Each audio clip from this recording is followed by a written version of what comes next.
ये हमारे पास आते हैं salient features of one person company. अब ओपीसी के कुछ सिलाइंड फीचर्स हैं। So these are the main features of an OPC. OPC के मेन फीचर्स ही ये हैं। Okay, let's get started.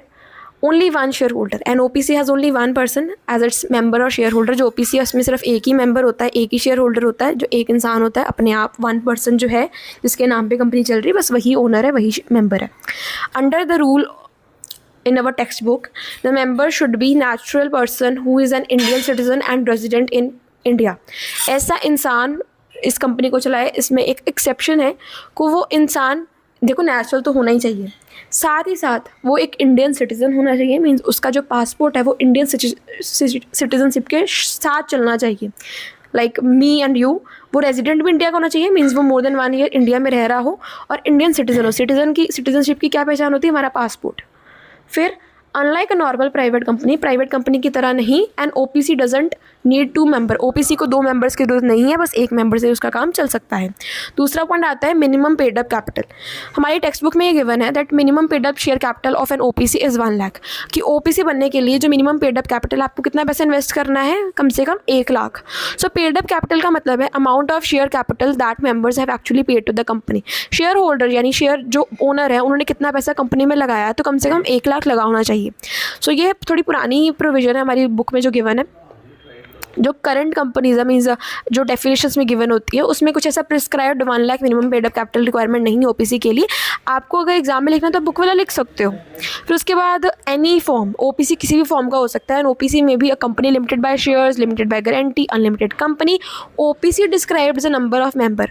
OPC जो है वो मेंबर के नंबर को डिस्क्राइब करा, that is one person company, but it doesn't it self determine the companies liability. वो कंपनी की लाइबिलिटी को नहीं स्पेसिफाई करा। हम ये नहीं बोल सकते ओपीसी की तो लिमिटेड लाइबिलिटी होती है।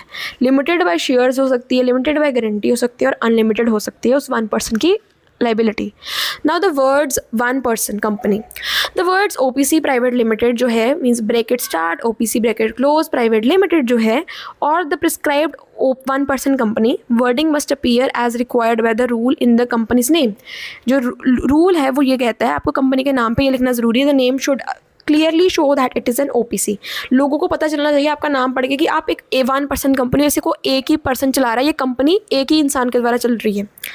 Nominee, the sole member must nominate another person with his her prior return consent. पहले से ही आपको एग्जिस्टेंस के समय ही आपको नॉमिनी का जो डिटेल्स है उसको कंसेंट उसका लेना पड़ेगा, रिटर्न कंसेंट लेना पड़ेगा उसका। The nominee become the member of if the original member dies. अगर जो ओरिजिनल मेंबर वो मर जाता है या फिर वो कॉन्ट्रैक्ट में एंटर होने के लिए इनकैपेबल बन जाता है, तो जो नॉमिनी है वो क्या बन जाएगा? ओरिजिनल मेंबर बन जाएगा। मीन्स उसके नाम पे वो कंपनी चला करेगी। The nominees consent is filed with the registrar of companies. जो नॉमिनी का कंसेंट है वो आपको रजिस्ट्रार ऑफ मीन्स रजिस्ट्रार के साथ फाइल करना पड़ेगा, उसको देना पड़ेगा एट इनकॉर्पोरेशन के समय पर। फॉर्मेशन जब आगे चैप्टर पढ़ेंगे ना, फिर आपको और क्लियरिटी मिलेगी इसकी। The nominee can withdraw consent and the member can also change the nominee. जो नॉमिनी है वो अपने कंसेंट को वापस भी ले सकता है। मान लो कल को नॉमिनी चाहे कि मैं नॉमिनी नहीं बनना चाहता, तो अपनी कंसेंट को वापस लेगा। He can withdraw his consent. The member can also change the nominee. Member खुद भी नॉमिनी को चेंज कर सकता है जब तक वो कैपेबल है, जब तक वो मरता नहीं है, right. Following the prescribed procedure. उसको प्रोसीजर को तो फॉलो करना पड़ेगा। तो सोल मेंबर होता है, नॉमिनी अपॉइंट करता है, मेंबर मर जाएगा, इनकैपेबल हो जाएगा, तो नॉमिनी मेंबर बन जाएगा। बस आपको इतना याद करना है। फिर डायरेक्टर समझते जाना है, खुद बन जाएगा पेपर में। जब हम करेंगे ना ग्रीन बैकग्राउंड वाली वीडियोज़ में जो आएंगे ना टॉपिक्स, उसमें ज़्यादा हम लर्निंग के ऊपर फोकस रखेंगे, ज़्यादा डिटेल में जाएंगे। अभी सिर्फ समझते चले जाओ, अपना सिलेबस ख़त्म करो, राइट। डायरेक्टर्स के बारे में आते हैं। The sole member generally acts as the first director. जो अकेला इंसान होता है ना, 1 पर्सन कंपनी का जो 1 पर्सन ही होता है ना, वही पहला डायरेक्टर होता है। Until directors are appointed. जब तक आप डायरेक्टर नहीं अपॉइंट करते, आप ही डायरेक्टर होते हो। And OPC can have up to 15 directors well the minimum is 1। एक डायरेक्टर होना ज़रूरी है। अगर आपने अपॉइंट नहीं करा तो आप खुद अपने आप को डायरेक्टर कहोगे, फाइल करोगे खुद को रजिस्ट्रार से। और आप ज़्यादा से ज़्यादा 15 डायरेक्टर रख सकते हो, 15 से एक भी डायरेक्टर ज़्यादा नहीं रख सकते। So an OPC can operate with just 1 director. Unlike public company, public में कितने डायरेक्टर्स होते हैं? 3। प्राइवेट में 2, विच नीड एटलीस्ट 3, पब्लिक में 3 होते हैं, ओपीसी में सिर्फ 1 से काम चल जाएगा। नो एजीएम, कोई एनुअल जनरल मीटिंग करने की जरूरत नहीं, क्योंकि आपके पास तो शेयर होल्डर्स है ही नहीं, मेंबर्स है ही नहीं। And OPC is not required to hold an annual general meeting AGM like an ordinary company. अब ये क्यों? Because there is only one member, there is only one share holder, so the usual meeting of the multiple share holder is unnecessarily. आप ज़्यादा share holders की अगर meeting करोगे वो तो अननेसेसरी, क्योंकि आप अकेले तो शेयर होल्डर हो। Relaxation regarding financial statements, and OPC receives a certain compliance relaxation. जो ओपीसी है उसके पास कुछ रिलैक्सेशन मीन्स वो रिसीव करता है कुछ सर्टेन कंप्लायंस रिलैक्सेशन, मीन्स कुछ लॉ की चीज़ों को कंप्लायंस उनके साथ कंप्लायंस करने की उसे ज़रूरत नहीं, उसे वहाँ से रिलैक्सेशन मिलती है। हमारी टेक्स्ट बुक कहती है कि जो 1% कंपनी है, cash flow statement is not required to be part of its financial statement, उसे कैश फ्लो स्टेटमेंट बनाने की ज़रूरत नहीं है। The financial statement and directors report can be signed by one director. जो भी फाइनेंशियल स्टेटमेंट्स हैं, जो भी डायरेक्टर्स की रिपोर्ट है, वो सिर्फ एक ही डायरेक्टर के द्वारा अगर साइन की गई है तब भी वो काम चल जाएगा। The financial statements are filed with the registrar with in the prescribed period. आप फाइनेंशियल स्टेटमेंट्स को रजिस्ट्रार को फाइल कर सकते हो एक प्रिस्क्राइब्ड पीरियड में, आपको पीरियड मिल जाता है, प्रिस्क्राइब्ड पीरियड मिल जाता है। Contract with the sole member, if the OPC enters into a contract with its sole member, अगर ओपीसी किसी कॉन्ट्रैक्ट में आता है विद इट्स सोल मेंबर, जिसकी वजह से वो काम चल रहा है, अगर वो कंपनी ही अपने ओनर अपने सोल मेंबर के साथ किसी कॉन्ट्रैक्ट में आती है, the company must record the details appropriately in its records are required। मान लो मैं एक इंसान हूँ, मैंने 1% कंपनी बनाई और मैं अब खुद ही उस 1% कंपनी के साथ किसी कॉन्ट्रैक्ट में आ रही हूँ, तो जो भी मैंने डिटेल्स, जो भी चीज़ें मैंने डिसाइड करी हैं, जो भी मैंने आपस में बात करी है, जो डिसीज़न लिया है, उनको हम रिकॉर्ड करेंगे, जिसको हम बोलते हैं मिनट्स या फिर रिकॉर्ड्स। वो सारा कुछ हम लिखेंगे, रिकॉर्ड करेंगे। सो सिंपल मतलब ये है, OPC has simpler compliance requirement. उसके जो कंप्लायंस रिक्वायरमेंट है वो बहुत सिंपल होती है, because it has only one member and a small management structure. Small management structure की वजह से, सिर्फ एक ही मेंबर होने की वजह से उसकी कंप्लायंस थोड़ी कम होती है और उसको ज़्यादा रिक्वायरमेंट्स फुलफिल करने की कोई ज़रूरत नहीं है। बस उसको अपनी जो डिटेल्स है, जब भी किसी कॉन्ट्रैक्ट में आना है उस सोल मेंबर ने, तो उसे मिनट्स के फॉर्म में, रिकॉर्ड्स के फॉर्म में उस चीज़ को रिकॉर्ड कर लेना है। फिर अदर रिस्ट्रिक्शंस ऑन ओपीसी। अब ओपीसी के ऊपर ना कुछ रिस्ट्रिक्शंस भी है, तो हमने के लिए सेलाइन फीचर्स। अब कुछ रिस्ट्रिक्शंस है ओपीसी के ऊपर। And OPC only, a person can't incorporate more than one OPC or become a nominee in more than one OPC. अब यहाँ पर क्या रिस्ट्रिक्शन, ये जो एक इंसान है वो एक से ज़्यादा ओपीसीज नहीं इनकॉर्पोरेट कर सकता, या फिर एक इंसान है वो एक से ज़्यादा ओपीसीज में नॉमिनी नहीं बन सकता। Means if you are a nominee of a OPC, you can be the nominee of only one OPC.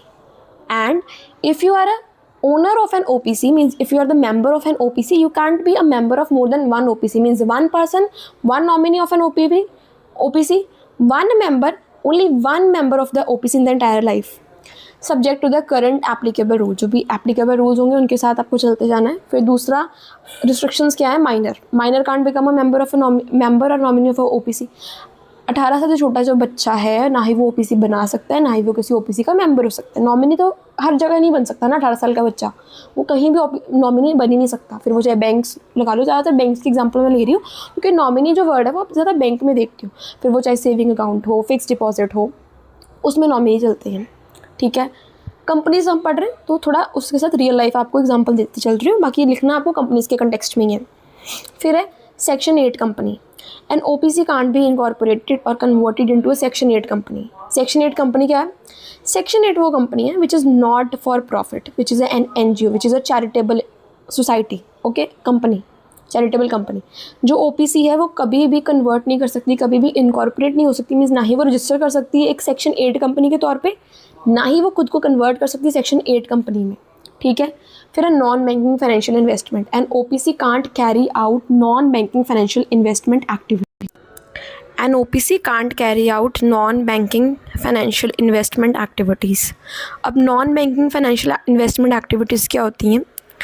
अब कुछ ऐसी कंपनीज़ हैं वो बैंक्स नहीं हैं, वो कमर्शियल बैंक्स नहीं है। कमर्शियल बैंक्स आपको पता होंगे 2 तरीके के होते हैं, पब्लिक बैंक जिसे हम आम भाषा में सरकारी बैंक, गवर्नमेंट बैंक बोलते हैं, और कुछ होते हैं private bank, private commercial banks, जो हम आम भाषा में क्या बोलते हैं, प्राइवेट बैंक है जी ये तो, राइट। सो कुछ ऐसी इंस्टीट्यूशंस होती हैं जो फाइनेंस के साथ रिलेटेड काम तो करती हैं लेकिन वो बैंक्स नहीं होती हैं. These are known as non banking financial investment activities.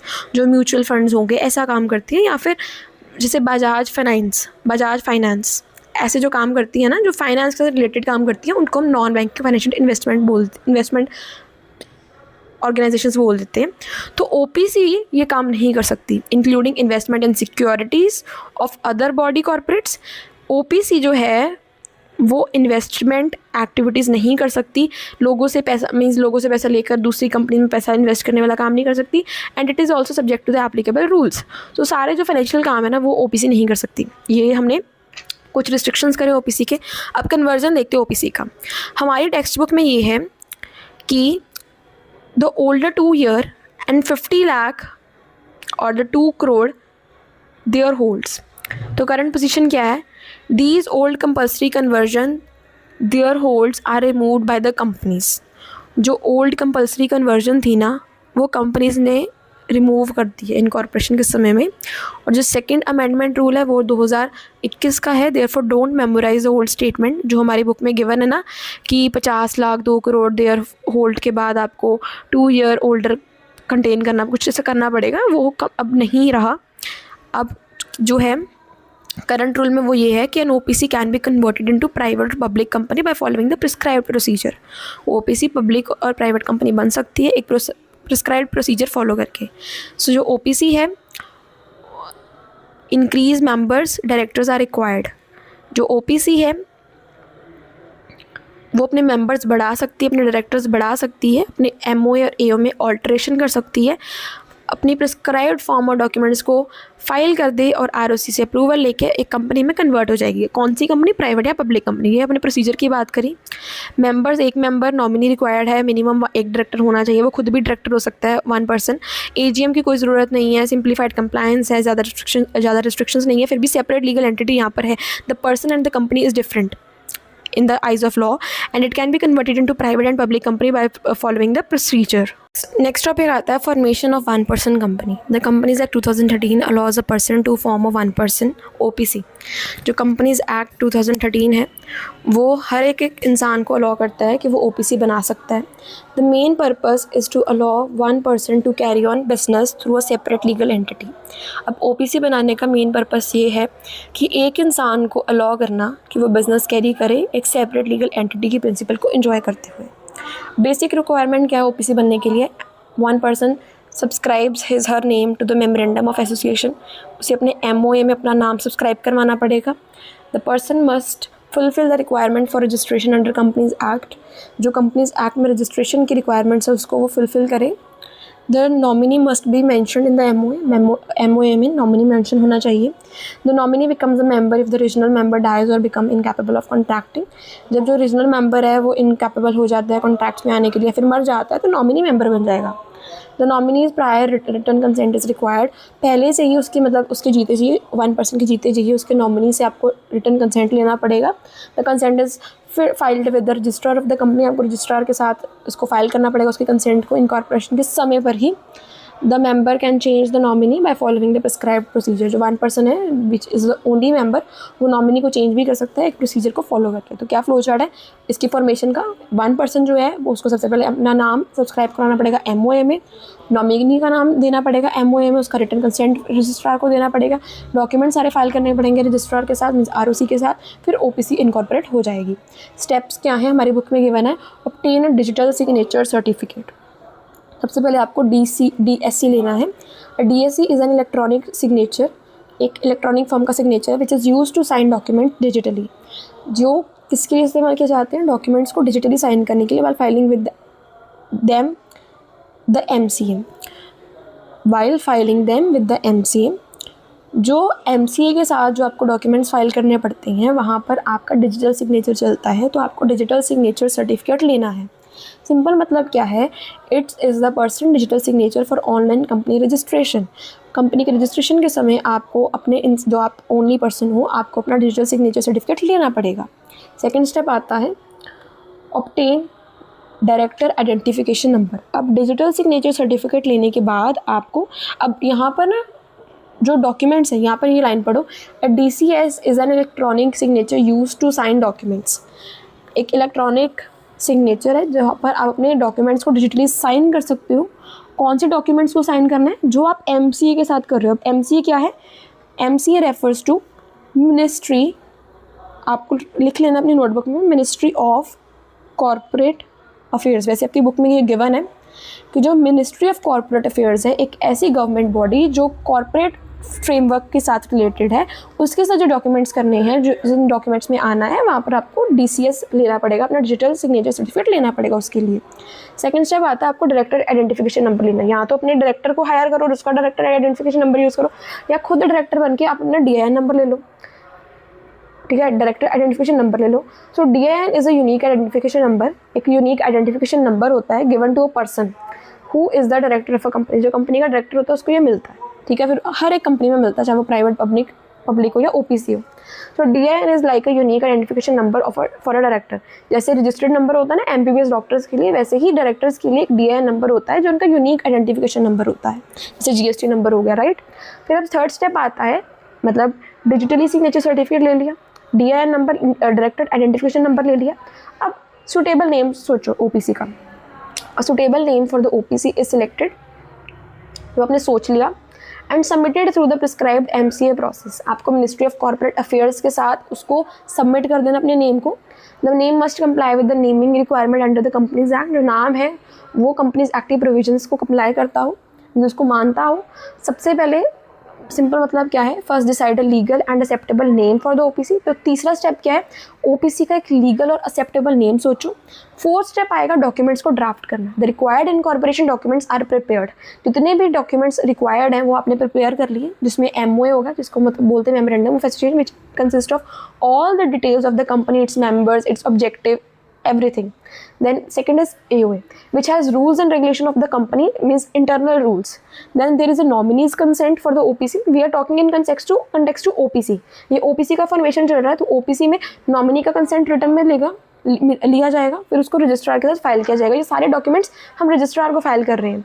Other prescribe documents जो भी होंगे, these are submitted to the ministry of corporate affairs. ये सारे डॉक्यूमेंट्स आप MCA को दोगे, किसको दोगे? मिनिस्ट्री ऑफ कॉर्पोरेट अफेयर्स को दोगे।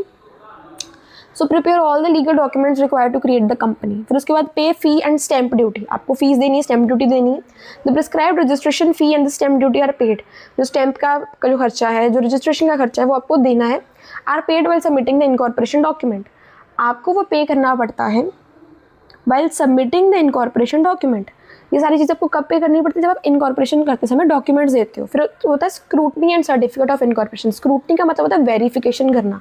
मीन्स अगर आपके घर पे आपके पासपोर्ट आपने बनवाया और आपके घर पे पुलिस स्टेशन से कुछ पुलिस ऑफिसर्स आए, तो आपकी वो स्क्रूटनी करनी है, आपकी वेरिफिकेशन करनी है कि हाँ ये इंसान इस जगह पर यहाँ पर रह रहा है, राइट। यहाँ पर इस कंटेक्स्ट में पढ़ते, OPC के कंटेक्स्ट में पढ़ते scrutiny and certificate of incorporation. The registrar examines the submitted document. जो रजिस्ट्रार है हमारा, जिसको किसने हायर करा है? रजिस्ट्रार है ROC है, रजिस्ट्रार ऑफ कंपनीज। इसको किसने हायर करा है? MCA ने, मिनिस्ट्री ऑफ कॉर्पोरेट अफेयर्स ने। तो जो रजिस्ट्रार है ये सारे सबमिटेड डॉक्यूमेंट्स को एग्जामिन करेगा, इनको वेरीफाई करेगा। इफ़ एवरीथिंग इज सेटिस्फैक्ट्री, अगर सब कुछ सेटिस्फैक्ट्री है, उसने वेरीफाई कर दिया, the certificate of incorporation is issued, तो वह इनकॉर्पोरेशन का जो सर्टिफिकेट है वो इशू कर देगा। Certificate of incorporation is the legal proof that the company has been incorporated. जो सर्टिफिकेट ऑफ इनकॉर्पोरेशन है वो एक कंपनी का बर्थ सर्टिफिकेट है, जिससे पता चलता है कंपनी एग्जिस्टेंस में आई है, कंपनी इनकॉर्पोरेट हो चुकी है। फिर हम थोड़ा सा पढ़ेंगे पेनल्टी के बारे में। पेनल्टी का अलग से कंसेप्ट गिवन है बुक में।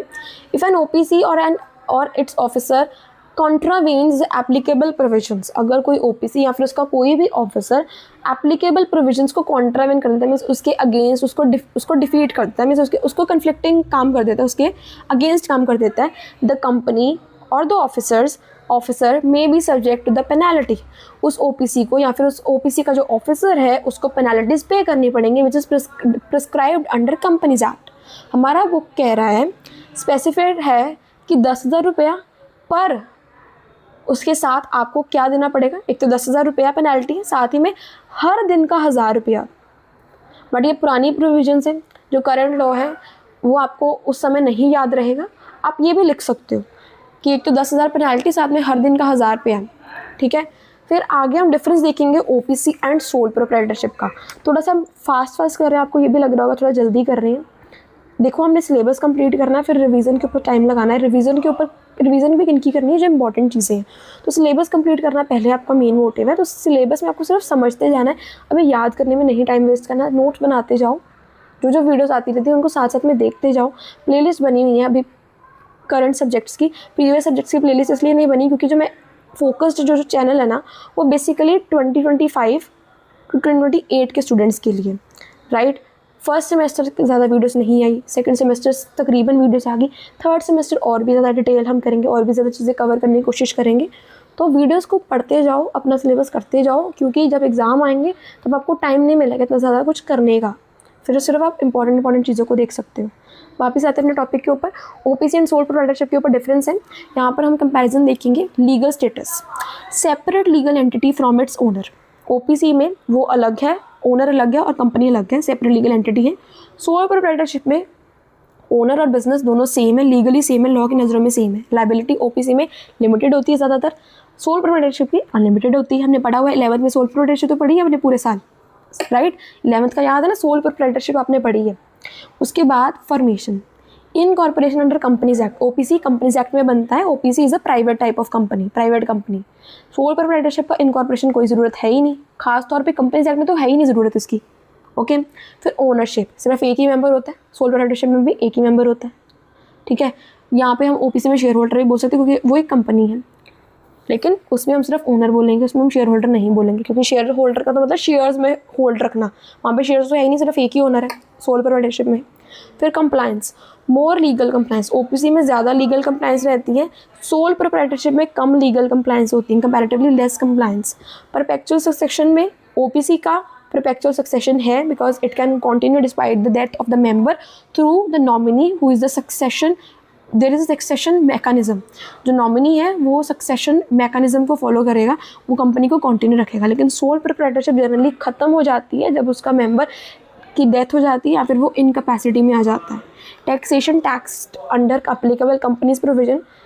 जो ओपीसी है वो कंपनीज प्रोविजन के अंडर टैक्स देता है, जो सोल प्रोप्राइटरशिप है वो taxed as individual business income, वो एक इनकम टैक्स की तरह टैक्स देता है।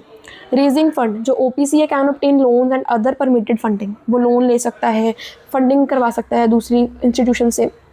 जो सोल प्रोप्राइटरशिप है mainly depend on owners resources, वो सिर्फ अपने खुद के रिसोर्सेज के ऊपर डिपेंडेंट है, या फिर बोरोइंग कर सकता है, बोरोइंग कैपेसिटी पर डिपेंडेंट है। क्रेडिट परचेज कर लिया या फिर कह लो दूसरों से उधार ले लिया, ठीक है। अब क्या इंपॉर्टेंट डिफरेंस है ओपीसी में? ओपीसी में separate legal entity, limited liability, लेकिन सोल प्रोप्राइटरशिप में कोई सेपरेट लीगल एंटिटी नहीं है। सोल प्रोप्राइटरशिप में जो सोल प्रोप्राइटर है और जो उसका बिजनेस है, it is the same thing in the eyes of law and there is no limited liability. The liability of the sole proprietorship, sole proprietor is unlimited, उसके अपने resources भी यूज़ होंगे जब भी कोई डेट अराइज होगा, जब कोई ऑब्लिगेशन होगी या फिर जब भी वाइंडिंग अप होगी उसकी बिजनेस की। अब नेक्स्ट टॉपिक करते हैं। सो अब हम देखेंगे classification of the basis of control. Companies can also भी classified according to who controls them, कौन उसे कंट्रोल करता है उसके बेसिस में क्लासिफिकेशन कैसे बुक में गिवन है। Holding company, subsidiary company, associate company. Holding company जो पेरेंट कंपनी है, सब्सिडरी कंपनी जिस कंपनी में ज़्यादातर ओनरशिप राइट होल्डिंग कंपनी का है। एसोसिएट कंपनी जो किसी कंपनी के साथ एसोसिएटेड है, मीन्स किसी के साथ इन्फ्लुएंस्ड है। पढ़ते हैं होल्डिंग कंपनी हमें बताता है section 2 sub section 46 holding company के बारे में बताता है कंपनीज एक्ट 2013 का। Holding company is a company which has one or more subsidiary company. Holding company क्यों ही कहलाती है? क्योंकि उसके पास एक या फिर एक से ज़्यादा सब्सिडरी कंपनीज होती हैं। So a company that controls another company is called the holding company. एक ऐसी कंपनी जो किसी और कंपनी को कंट्रोल करती है उसे हम होल्डिंग कंपनी बोलते हैं। होल्डिंग कंपनी सब्सिडरी कंपनी को कंट्रोल करती है, दैट्स इट। फिर नेक्स्ट देखते हैं सब्सिडरी कंपनी। सब्सिडरी कंपनी का मीनिंग हमें सेक्शन 2 सब सेक्शन 87 में मिलता है। A company is a subsidiary of another company. एक कंपनी किसी दूसरी कंपनी की सब्सिडरी तब कहलाती है when the other company controls it, जब दूसरी कंपनी से कंट्रोल करती है। दूसरी कंपनी होती भी कौन है? Holding company. जब एक होल्डिंग कंपनी किसी दूसरी कंपनी को कंट्रोल करती है तो वो दूसरी कंपनी सब्सिडरी कंपनी कहलाती है। द होल्डिंग कंपनी में कंट्रोल द सब्सिडरी। अब होल्डिंग कंपनी उस सब्सिडरी को कैसे कैसे कंट्रोल कर सकती है? Let's see. It can control by controlling the board of directors, controlling more than 1/2 of the share capital, right. ऐसे ऐसे उसे कंट्रोल कर सकती है होल्डिंग कंपनी सब्सिडरी कंपनी को. पढ़ते हैं. Controlling the board of directors. Board of directors को कंट्रोल करके मीन्स उनको अपने टर्म्स के ऊपर काम करवा के होल्डिंग कंपनी सब्सिडरी कंपनी को कंट्रोल कर सकती है. If the holding company has the power to appoint or remove all or majority of the directors.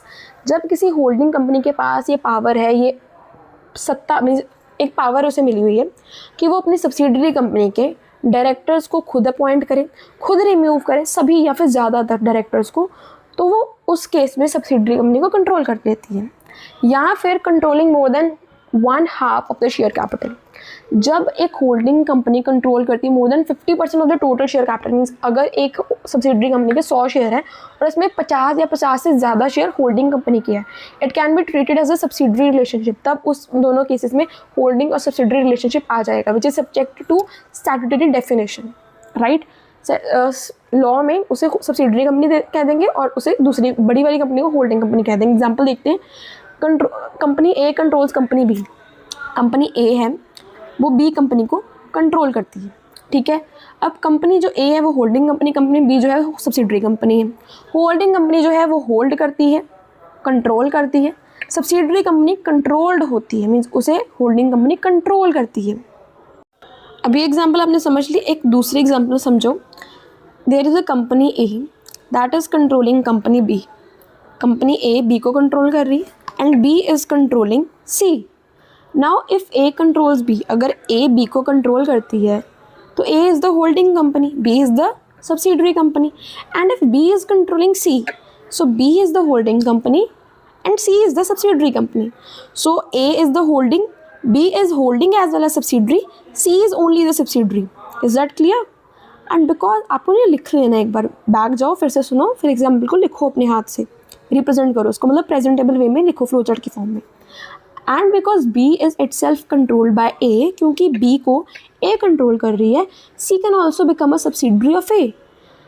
अगर B को A कंट्रोल कर रही है और C को B कंट्रोल कर रही है तो C को भी A कंट्रोल कर रही है. It can be said C can also become a subsidiary of A under statutory rules. Rule ये कहता है अगर एक कंपनी किसी कंपनी की सब्सिडियरी है और वो किसी और कंपनी की सब्सिडियरी है, तो वो जो तीसरी कंपनी है जो बीच वाले की सब्सिडियरी है वो पहले वाले की भी सब्सिडियरी बन जाएगी. So holding company, company that control, subsidiary company, company that is controlled. अब explanation under section 2 subsection 87. Controlled through another subsidiary, control over board of directors, right? Meaning of company, meaning of layer. पढ़ते हैं इन्हें.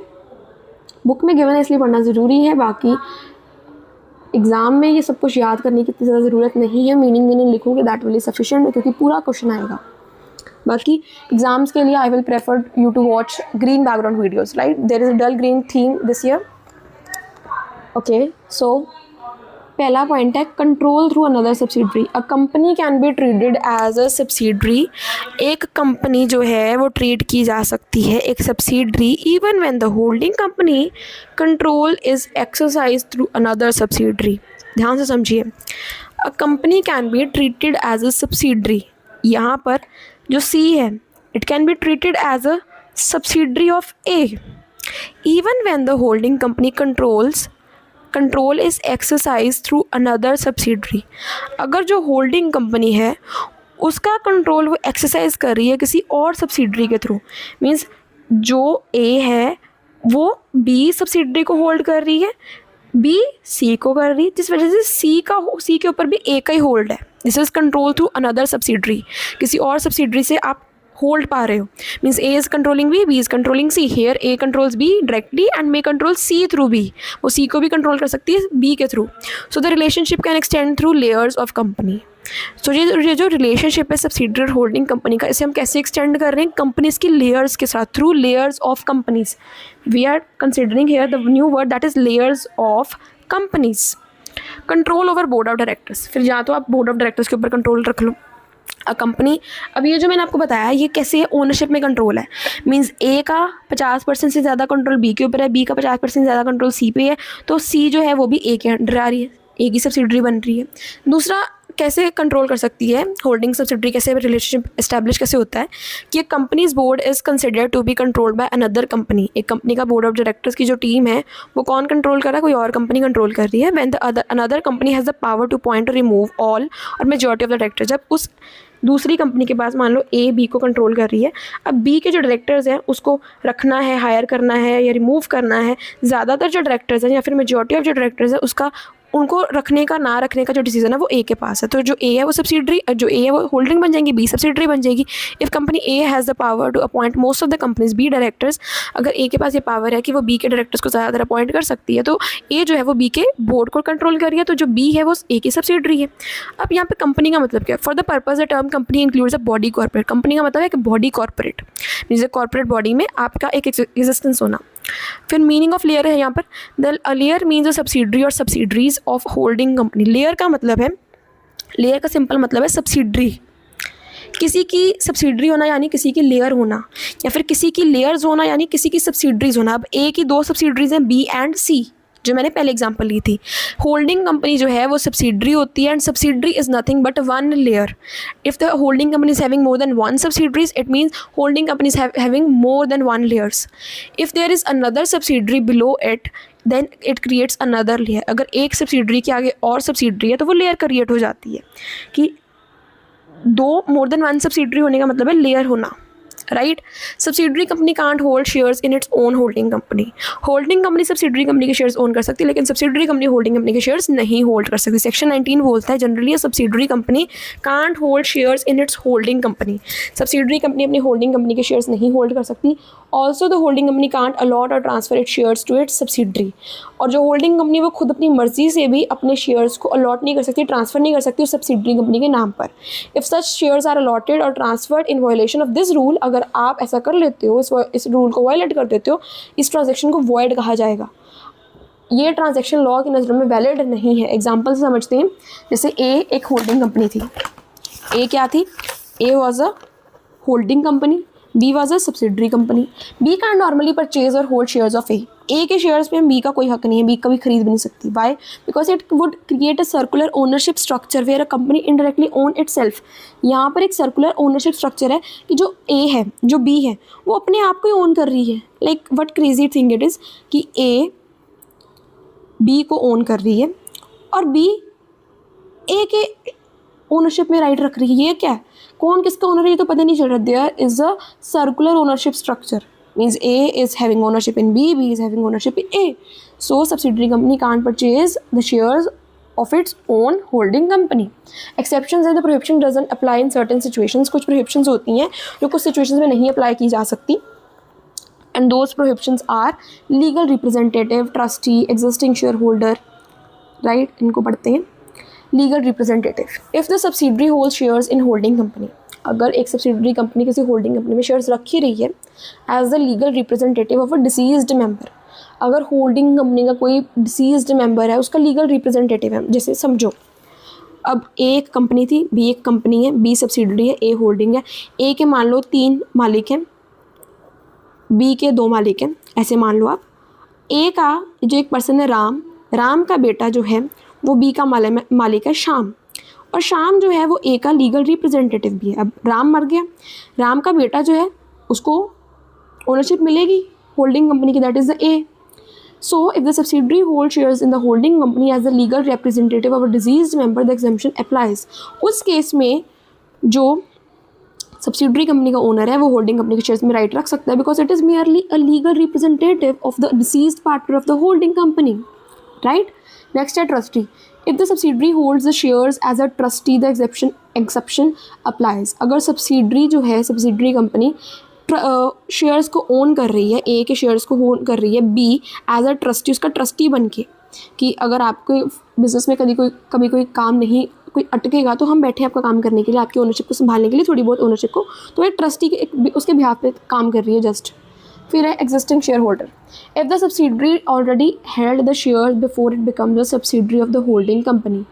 अगर एक subsidiary जो है already held the shares, उसके पास already ए के शेयर्स हैं before it becomes the subsidiary of the holding company, उसके पास पहले से ही उस होल्डिंग कंपनी के शेयर्स हैं जब तक वो सब्सिडरी नहीं बनी थी, means before becoming a subsidiary of the holding company it has hold the shares of holding company, तो उस केस में एक्सेप्शन अप्लाई करती है।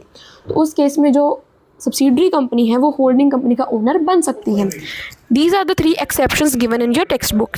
सो एक्सेप्शंस ये हैं कि एक ओनर सब्सिडरी कंपनी का किसी होल्डिंग कंपनी के मेंबर का लीगल रिप्रेजेंटेटिव अगर हो तो वो चलता है कि सब्सिडरी कंपनी होल्डिंग कंपनी में ओनरशिप राइट रखती है। फिर जब सब्सिडरी कंपनी किसी होल्डिंग कंपनी की ट्रस्टी है तब भी चलता है ये काम। जब सब्सिडरी कंपनी पहले से ही, सब्सिडरी बनने से पहले से ही होल्डिंग कंपनी को अपना ओन कर रही थी तब भी ये चलता है। फिर आगे बढ़ते हैं voting rights. In the specified exception the subsidiary can exercise voting rights only in relation to shares held.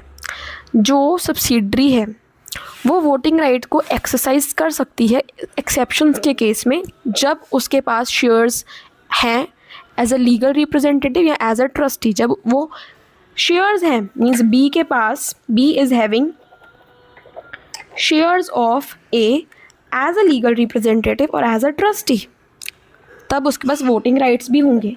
अगर शेयर्स है तो वोटिंग राइट्स भी हैं, राइट। फिर separate legal entity of holding and subsidiary company पढ़ते हैं। Even though holding company control its subsidiary, अगर holding, हमें पता ही है कि होल्डिंग कंपनी सब्सिडरी कंपनी को कंट्रोल करती है, both companies are separate legal entity, फिर भी दोनों सेपरेट हैं। होल्डिंग अलग है, सब्सिडरी अलग है। सो सपोज करो ए बी का एग्जाम्पल लेके चल रहे हैं फिर से। ए होल्डिंग है, बी सब्सिडरी है। B has its own legal entity separate from A, therefore merely A controls B. A अलग है, B भी अलग है। बस इतना है कि A B को कंट्रोल कर रहा है। A doesn't automatically become B's agent। हम ये नहीं बोल सकते कि A B का एजेंट है या फिर A can't automatically enforce rights belonging to B। A जो है वो उन सभी राइट्स को इन्फोर्स नहीं कर सकता जो B के साथ रिलेटेड है।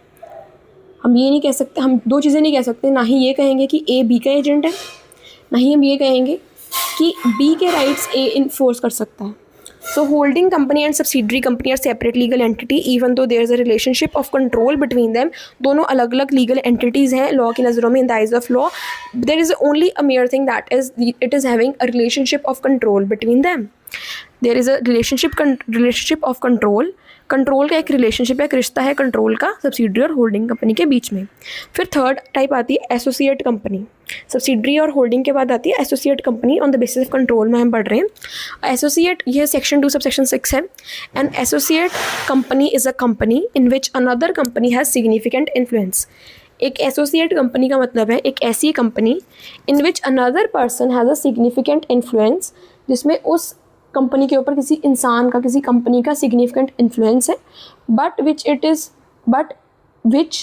Is not a subsidiary of that company. लेकिन वो उसकी सब्सिडरी कंपनी नहीं है, बस उसका इन्फ्लुएंस है उसके ऊपर।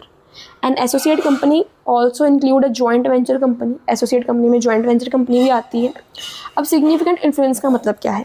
सिग्निफिकेंट इन्फ्लुएंस का मतलब है it means control of at least 20% of total share capital. अब सिग्निफिकेंट इन्फ्लुएंस की भी एक डेफिनेशन है। ये नहीं है कि आप उससे प्रभावित हो, जी मैं उससे उसके इन्फ्लुएंस से मैं काम कर रहा, नहीं। इन्फ्लुएंस का यहाँ पर मतलब है कि एक कंपनी है that is a associate company, it is influenced, it has a special influence. अब what that special influence mean? उस स्पेशल इन्फ्लुएंस का मतलब है control of at least 20% of total share capital. उसके जो शेयर कैपिटल है उसका जो 20% है उसका कंट्रोल किसके पास है? इन्फ्लुएंसिंग कंपनी के पास है। Control of business decision under an agreement. उसके जो बिजनेस डिसीजंस हैं, मीन्स बिजनेस डिसीजंस होते हैं ना, अब उन बिजनेस डिसीजंस के ऊपर किसका कंट्रोल है? उस कंट्रोल किसका है? एग्रीमेंट हुआ है कि उस इन्फ्लुएंसिंग कंपनी का कंट्रोल है। बिजनेस डिसीजंस के ऊपर कंट्रोल किसका है? इन्फ्लुएंसिंग कंपनी का, जो कंपनी इन्फ्लुएंस कर रही, जिसका स्पेशल इन्फ्लुएंस है, और ये एक एग्रीमेंट हुआ है हमारा। एग्जाम्पल लेके चलते हैं। Suppose A company owns 25% of company B. अब ए कंपनी के पास 25% है बी कंपनी का, यानी 20% से ज़्यादा हो गया। A has significant influence over B, अब हम ये कह सकते हैं ए का सिग्निफिकेंट इन्फ्लुएंस है बी के ऊपर, A is having significant influence over B but doesn't control B as a subsidiary. लेकिन ए जो है वो बी को एक सब्सिडरी की तरह कंट्रोल नहीं कर सकती, उसका सिर्फ सिग्निफिकेंट इन्फ्लुएंस है। दो अलग चीज़ें हैं, सिग्निफिकेंट इन्फ्लुएंस रखना 20% से ज़्यादा है और सब्सिडरी कंपनी कहलाना 50% ज़्यादा ओनरशिप हक है, दो चीज़ें अलग हैं। सो ए इज़ द इन्वेस्टर या फिर इन्फ्लुएंसिंग कंपनी। ए क्या है, ए को या फिर हम इन्फ्लुएंसिंग कंपनी बोल देते हैं या फिर इन्वेस्टर कंपनी बोल देते हैं, जिसने इन्वेस्ट करा हुआ है एसोसिएट कंपनी के अंदर। ठीक है, एसोसिएट कंपनी में 25% इन्फ्लुएंसिंग या फिर इन्वेस्टर कंपनी का हक होता है या फिर बिजनेस डिसीजंस के ऊपर कंट्रोल होता है। So holding in subsidiary control के ऊपर बेस्ड है, कंट्रोल रिलेशनशिप के ऊपर बेस्ड है। एसोसिएट सिग्निफिकेंट इन्फ्लुएंस के ऊपर बेस्ड है लेकिन सब्सिडरी नहीं होती। सो क्लासिफिकेशन में होल्डिंग हमने करा बेसिस ऑफ कंट्रोल के ऊपर, होल्डिंग जो है वो दूसरी कंपनी को कंट्रोल करती है, सब्सिडरी जो है जो दूसरी कंपनी के द्वारा कंट्रोल्ड होती है। एसोसिएट जो है वो ऐसी कंपनी है which another company is having a significant influence, उस कंपनी के ऊपर किसी दूसरी कंपनी का सिग्निफिकेंट इन्फ्लुएंस है but it is not a subsidiary. So holding is controlling another, subsidiary is being controlled, associate is being influenced. Is that clear? यहाँ पर हमारा जो क्लासिफिकेशन का टॉपिक है वो सारा का सारा कंप्लीट हो जाता है। जो स्टार्टिंग में आपकी बुक में फ्लो चार्ट गिवन है ना, on the basis of incorporation, on the basis of liability, on the basis of member, on the basis of control, वो चारों के चारों क्लासिफिकेशन कंप्लीट हो जाती है। अब बुक में next and the last topic आता है, that is emerging types of companies. अब कुछ नए तरीक़ों की कंपनीज़ आ रही हैं एग्जिस्टेंस में, जैसे small company, listed company, dormant company, unregistered company, public financial institutions, illegal association, producer company, government company, foreign company, company with charitable company या फिर सेक्शन 8 कंपनीज़। पहली है small company. The concept of small company was introduced for the first time in Companies Act 2013. 2013 का जो companies act है सबसे पहली बार तभी स्मॉल कंपनी का कंसेप्ट एग्जिस्टेंस में आया था, जो क्या कहते हैं, सेक्शन 2 सब सेक्शन 85 कहता है अ small company means a company other than a public company, एक ऐसी कंपनी जो पब्लिक कंपनी नहीं है, विच satisfy the prescribed conditions regarding it's paid up share capital, पर वो अपना जो पेड अप शेयर कैपिटल का जो प्रिस्क्राइब्ड कंडीशन उसको सेटिस्फाई कर रही है, और द टर्नओवर या फिर टर्नओवर के कंडीशन को प्रिस्क्राइब कंडीशन को सेटिस्फाई कर रही है या फिर पेड अप के कंडीशन को सेटिस्फाई कर रही है, लेकिन वो पब्लिक कंपनी के बजाय है। सो लिमिट क्या अब आज की डेट में, as per amendment mention in the book, paid up share capital है डजंट एक्सीड 2 करोड़, 2 करोड़ से ज़्यादा पैसा नहीं इन्वेस्टेड होना चाहिए, और जो टर्नओवर है 20 करोड़ से ज़्यादा सेल्स नहीं होनी चाहिए। फिर भी ये these amounts are far great कि 2 करोड़ से ज़्यादा पैसा आपके बिज़नेस में नहीं इन्वेस्ट होना चाहिए और 20 करोड़ से ज़्यादा सेल्स आप नहीं करते होंगे, तो आपका जो कंपनी है वो स्मॉल कंपनी कहलाएगा। Small company is basically a smaller private company.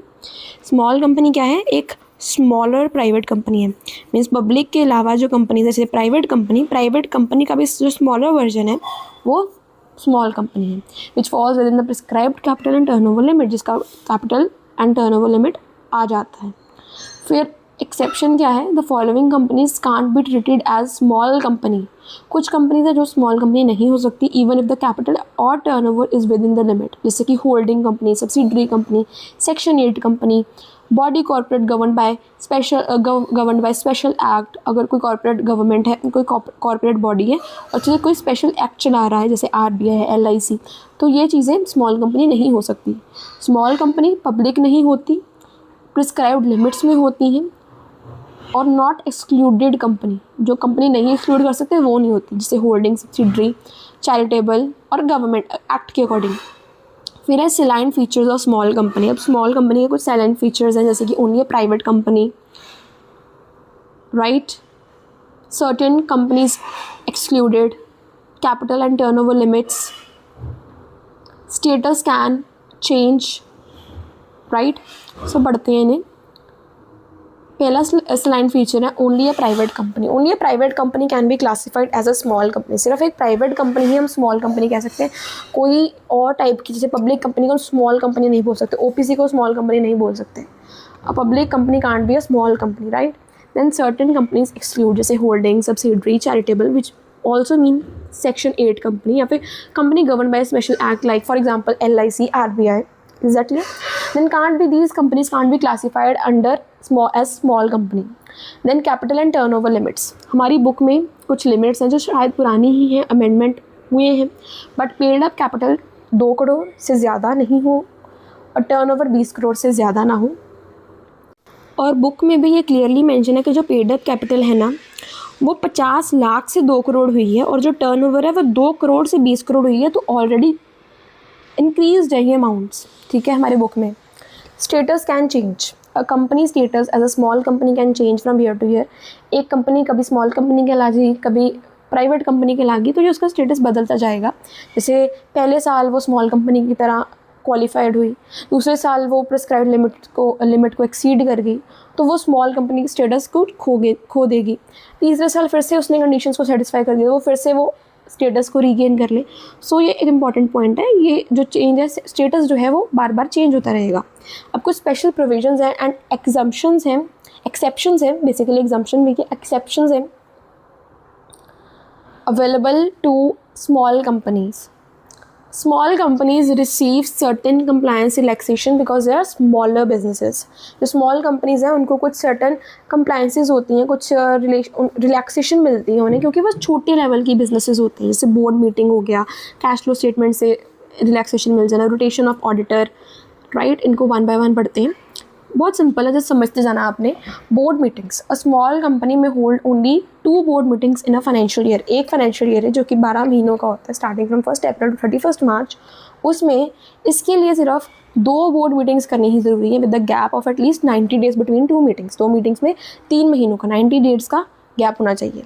Simple मतलब ये है, doesn't need to hold board meetings as frequently as large company. Board of directors की जो मीटिंग है, ये एनुअल जनरल मीटिंग नहीं है, ये बोर्ड मीटिंग है. बोर्ड ऑफ डायरेक्टर्स की जो मीटिंग है वो ज़्यादा कराने की ज़रूरत नहीं है, जैसे लार्जर कंपनीज़ में होती है वैसे ज़रूरत नहीं है. फिर कैश फ्लो स्टेटमेंट में तो हर जगह रियायत मिल जाती है. ओपीसी वालों को भी कैश फ्लो स्टेटमेंट से रियायत मिल गई थी, right. So a small company is not required to include a cash flow statement. जो एक छोटी कंपनी है उसको कैश फ्लो स्टेटमेंट बनाने की ज़रूरत नहीं है अपने फाइनेंशियल स्टेटमेंट्स में. And subject to applicable provisions. जो एप्लीकेबल प्रोविजंस है उनको भी फॉलो करते जाना है. फिर है rotation of auditor. The provisions related to mandatory rotation of auditor do not apply to small company. एक प्रोविज़न होती है जिसमें ऑडिटर्स की रोटेशन करनी ज़रूरी है. मीन्स अगर आपने आज एक ऑडिटर चेंज करा है तो आपको पीरियडिकली उसे मीन्स एक रखा है, हायर करा है, तो आपको पीरियडिकली अपने ऑडिटर को चेंज करना है. स्मॉल कंपनी में वो रोटेशन नहीं एप्लीकेबल है. Subject to that small companies get simpler compliance requirement. उनको सिंपलर कंप्लायंस रिक्वायरमेंट मिलती है. कैश फ्लो में भी मिल गई, फिर ऑडिटर रोटेशन से भी मिल गई, और फिर बोर्ड मीटिंग्स में भी मिल गई. फिर सेकेंड टाइप आती है स्मॉल कंपनी के बाद लिस्टेड कंपनी. लिस्टेड कंपनी किसमें आती है? सेक्शन 2 सबसेक्शन 52 में, अंडर सेक्शन 2 सबसेक्शन 52. और आपकी बुक में जो U लाइन S लिखा होता है ना, इसका मतलब होता है under section. Is it clear? Meaning देखते हैं. A listed company is a company which has any of its securities listed on recognised stock exchange. एक लिस्टेड कंपनी जो है वो एक ऐसी कंपनी है which has any of its securities listed on a recognised stock exchange. जिसकी कोई ना कोई सिक्योरिटी स्टॉक एक्सचेंज में लिस्टेड है. मैंने आपको पहले ही बताया लिस्टेड और रजिस्टर्ड 2 अलग चीज़ें हैं. रजिस्टर्ड का मतलब होता है कंपनीज एक्ट में रजिस्टर्ड होना, लिस्टेड का मतलब होता है किसी स्टॉक एक्सचेंज में लिस्ट होना. Subject to the statutory definition and exclusions. Simple मतलब ये है, if a company securities are listed on a recognised stock exchange. Recognise ज़्यादातर कौन से हैं? BSE and NSE. अगर किसी रिकॉग्नाइज स्टॉक एक्सचेंज में कोई कंपनी लिस्टेड है, it is generally called a listed company. अब जैसे वर्धमान है, वर्धमान लिस्टेड कंपनी है क्योंकि वो एक स्टॉक एक्सचेंज में लिस्टेड है. Is it clear? Company who securities are listed are recognised under a recognized stock exchange, they are called as listed company. Important amendment ये है, हमारी बुक में ये एक्सप्लेन करती है कि एक अमेंडमेंट हुई थी जो एक्सक्लूड करती है सर्टेन कंपनीज को from being treated as listed companies. का मतलब है that not every company having a listed security will necessarily be treated as a listed company. हर एक कंपनी जो जिसकी कोई ना कोई सिक्योरिटी लिस्टेड है, ज़्यादातर हम ये ज़रूरी नहीं है हम उसे लिस्टेड कंपनी ही कहें.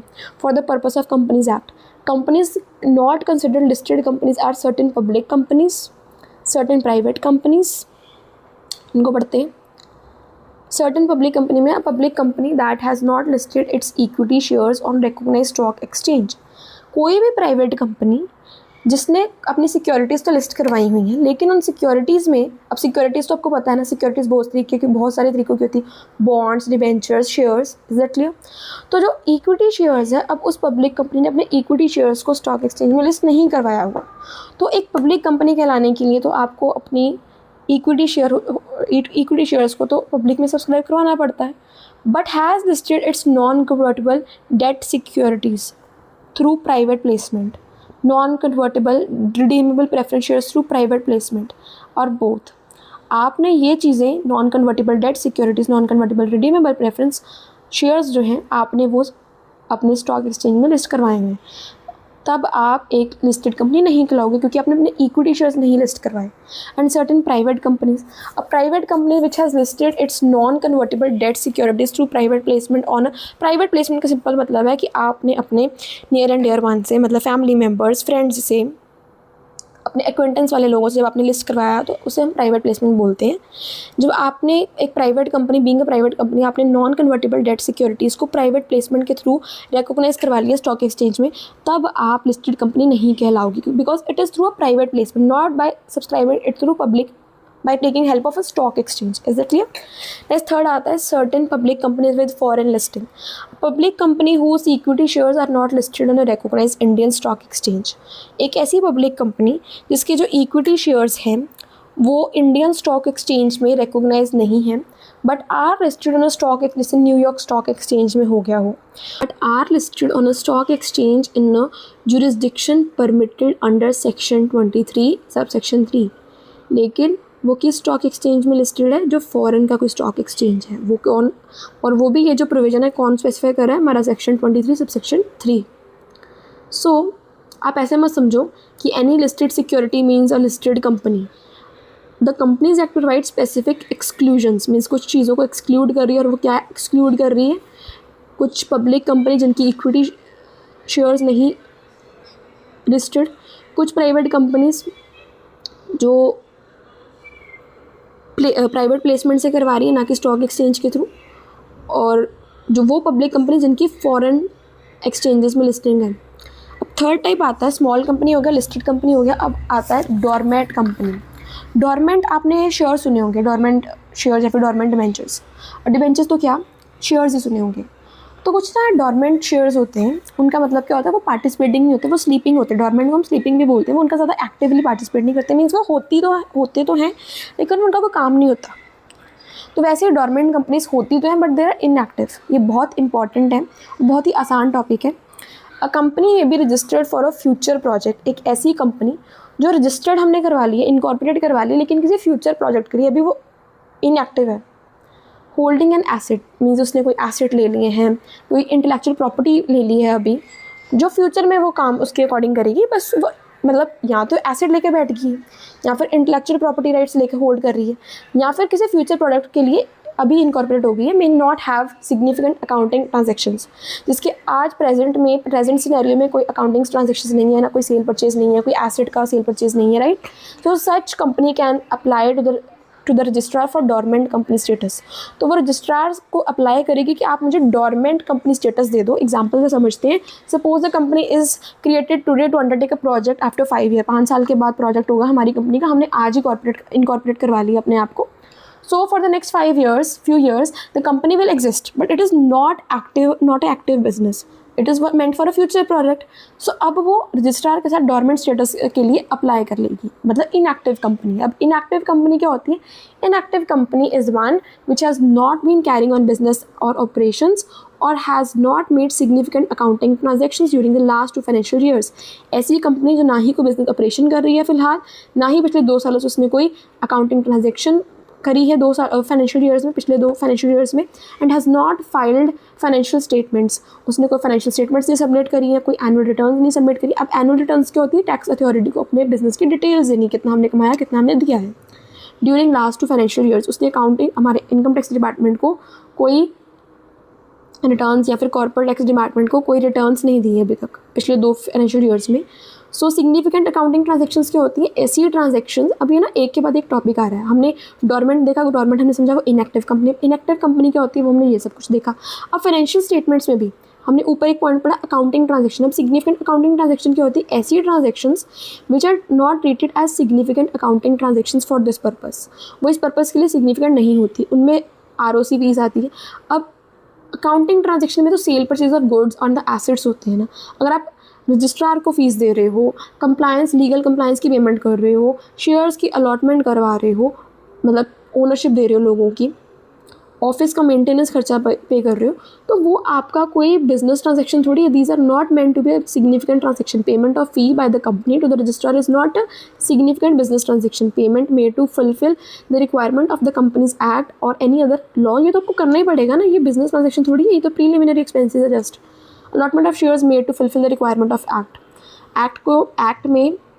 एक्ट के अकॉर्डिंग खुद को रजिस्टर करने के लिए आप जब शेयर्स अलॉट कर रहे हो, चाहे प्राइवेट हो चाहे पब्लिक हो, तो आप एक बिजनेस ट्रांजेक्शन को नहीं कर रहे। This is not a significant transaction.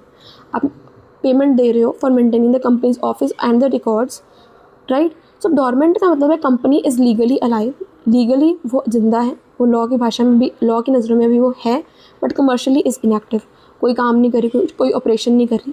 तो ये हमने करा dormant companies which is under section 455, right. और लिस्टेड कंपनी का था सेक्शन 2 सबसेक्शन 52, स्मॉल कंपनी का सेक्शन 2 सबसेक्शन 85। अब हम नेक्स्ट करेंगे अनरजिस्टर्ड कंपनी जिसका सेक्शन है 375। करते हैं इसे अब। An unregistered company is a broad term used in the winding up provisions। जो अनरजिस्टर्ड कंपनी है वो एक ब्रॉड टर्म है जो कब यूज़ करती, वाइंडिंग अप के समय में प्रोविजंस के रूप में से यूज़ करते हैं। इट में include certain partnership firms, LLPs, limited liability partnerships, societies, cooperative societies, associations और कंपनीज़। सो अनरजिस्टर्ड कंपनी की कैटेगरी में पार्टनरशिप भी हो सकती है, LLP मतलब लिमिटेड लाइबिलिटी पार्टनरशिप भी हो सकती है, सोसाइटीज़ भी हो सकती है। मीन्स वो सारी चीज़ें जो रजिस्टर्ड नहीं हैं और अपने एक्ट में। Having more than 7 members where the conditions of section 375 are satisfied. यहाँ पर क्या है, ये जो कंपनीज़ हैं, ये जो एसोसिएशंस हैं, ये जो मेंबर्स हैं, ये जो पार्टनरशिप फर्म्स हैं या फिर जो LLP फर्म है, वहाँ पर 7 से ज़्यादा मेंबर हैं। और जो कंडीशंस है ना सेक्शन 375 की, अब यहाँ पर आपको ये सेक्शन लिखना पड़ेगा क्योंकि कंडीशंस नहीं हम बता रहे तो हम सेक्शन बता रहे हैं कि इस सेक्शन की जो कंडीशंस हैं वो सेटिस्फाई अगर कर रही हैं ये सारे टाइप्स ऑफ फॉर्म के बिजनेसेस, तो वो अनरजिस्टर्ड कंपनीज का पार्ट कहलाएंगे। It refers to the certain bodies not registered as companies under the companies act. वो सारी बॉडीज़ जो कंपनीज एक्ट में रजिस्टर्ड नहीं है but which may come with in the winding up provisions, लेकिन वो वाइंडिंग अप प्रोविजंस में आती हैं, राइट। जो किस में आती है, सेक्शन 375 में। What is not a unregistered company. अब ये पता लगाना है कि अनरजिस्टर्ड कंपनी क्या है। ये तो हमें पता चल गया अनरजिस्टर्ड कंपनी क्या है, वो सारी चीज़ें जो वाइंडिंग अप प्रोविजंस में आती हैं which is given under section 375, and वो रजिस्टर्ड कंपनीज नहीं है, बस उनमें जो मेंबर्स हैं वो 7 से ज़्यादा हैं और वो कंडीशन सेटिस्फाई कर रहे हैं 375 सेक्शन के।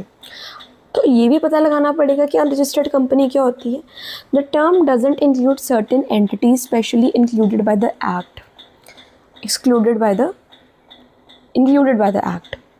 ये जो टर्म है अनरजिस्टर्ड कंपनी, इसमें वो सारी चीज़ें नहीं आती, वो सारी एंटिटीज़ नहीं आती जो एक्ट ही एक्सक्लूड कर देता है। अब वो एक्ट क्या क्या एक्सक्लूड करता है, railway company incorporated under an applicable act. जो रेलवे कंपनीज है जो किसी एप्लीकेबल एक्ट में इनकॉर्पोरेट हुई हैं यानी रजिस्टर हुई हैं। A company registered under companies act, certain companies registered under previous companies act subject to statutory conditions. वो भी कंपनीज जो किसी पुराने कंपनीज एक्ट में रजिस्टर्ड है वो भी अनरजिस्टर्ड कंपनी नहीं कहलाएगी। वो कंपनी जो कंपनीज एक्ट में रजिस्टर्ड है वो भी अनरजिस्टर्ड कंपनी नहीं कहलाएगी। वो रेलवे कंपनी जो किसी एप्लीकेबल एक्ट में रजिस्टर्ड है वो भी नहीं अनरजिस्टर्ड कंपनी कहलाएगी। सो ये जो टॉपिक है ये मेनली कंसर्न है वाइंडिंग अप के साथ। So we can't understand unregistered company as a simple any kind of business that is not registered itself. ये वाइंडिंग अप के साथ कंसर्न है। और वाइंडिंग अप के साथ कंसर्न कैसे है, लेट्स सी। तो वाइंडिंग अप का मतलब होता है लीगली क्लोजिंग अ कंपनी और बिजनेस। जब हम एक कंपनी की या फिर अपने एक धंधे, जो हम धंधा कर रहे हैं, हम जब धंधे को बंद कर रहे होते हैं लीगली, मीन्स लॉ की नज़रों में उसे ख़त्म कर रहे होते हैं, बिल्कुल उसके सारे अकाउंट्स बंद कर रहे होते हैं, and setting its debt and liabilities, जितने भी डेट्स हैं, जितनी भी लाइबिलिटीज़ हैं, उनको पे आउट करने की कोशिश करते हैं। So section 375 explain which unregistered organization can be brought under winding up process। जो unregistered organizations हैं वो भी winding up process में आ सकती हैं when they need to be legally closed, जब उन्हें legally बंद करना होता है। So an unregistered association has debt needs to be closed। एक unregistered association की भी कुछ liabilities होंगी, कुछ debt होंगे, उसको भी ख़त्म करना पड़ेगा, उसको भी बंद करना पड़ेगा। Its asset can be used to settle debts। उसके जो assets हैं हम उसको यूज़ कर सकते हैं debts को settle करने के लिए through the legal winding up process. अब उसके डेट्स को कैसे हम सेटल करेंगे, एक proper legal winding up process के साथ करेंगे। Binding up means closing the business legally. Binding up का मतलब है बिजनेस को लीगली बंद कर देना और उसके डेट्स को पे ऑफ कर देना बिफोर एंडिंग अप। दो काम करने हैं, बंद करने से पहले उसे लीगली बंद करना है और उसके डेट्स को पे आउट करना है। सो जो मेन चीज़ आपको समझनी है वो यही है इस अनरजिस्टर्ड कंपनी में, कि जो अनरजिस्टर्ड कंपनी है उसका भी वाइंडिंग अप प्रोसेस होता है, उसमें भी वाइंडिंग अप की प्रोविज़न प्रेजेंट है, राइट। अब नेक्स्ट टाइप आता है that is public financial institution. Public financial institution का कौन सा सेक्शन है, section 2 sub section 72। Public financial institution, जिसे हम PFI भी बोलते हैं, is the financial institution. Financial institution से आपको क्या मतलब पता चल रहा है कि फाइनेंस के साथ रिलेटेड है, which is recognised under section 2 sub section 72 of the companies act. हमारी टेक्स्ट बुक लिस्ट करती है उन इंस्टीट्यूशंस को जो कि जैसे कि लाइफ इंश्योरेंस कॉरपोरेशन, ये एक फाइनेंशियल इंस्टीट्यूशन है। फिर infrastructure development finance company limited और कुछ स्पेसिफाइड कंपनीज़ और कुछ नोटिफाइड इंस्टीट्यूशंस, कुछ बाकी इंस्टीट्यूशंस, इनको वन बाय वन पढ़ते हैं।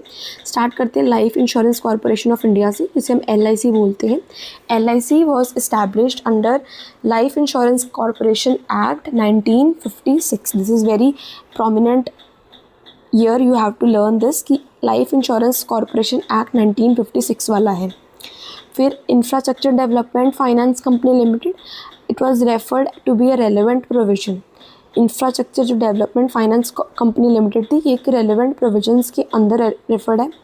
फिर स्पेसिफाइड कंपनी, जैसे specified company referred to under the relevant law. कुछ कंपनीज किसी लॉ में होती हैं, जैसे concerning the unit trust of India, right. फिर आगे आता है notified institutions. Institutions notified by the central government under the applicable provisions. कुछ इंस्टीट्यूशंस सेंट्रल गवर्नमेंट नोटिफाई करती है एप्लीकेबल प्रोविजंस के अंडर।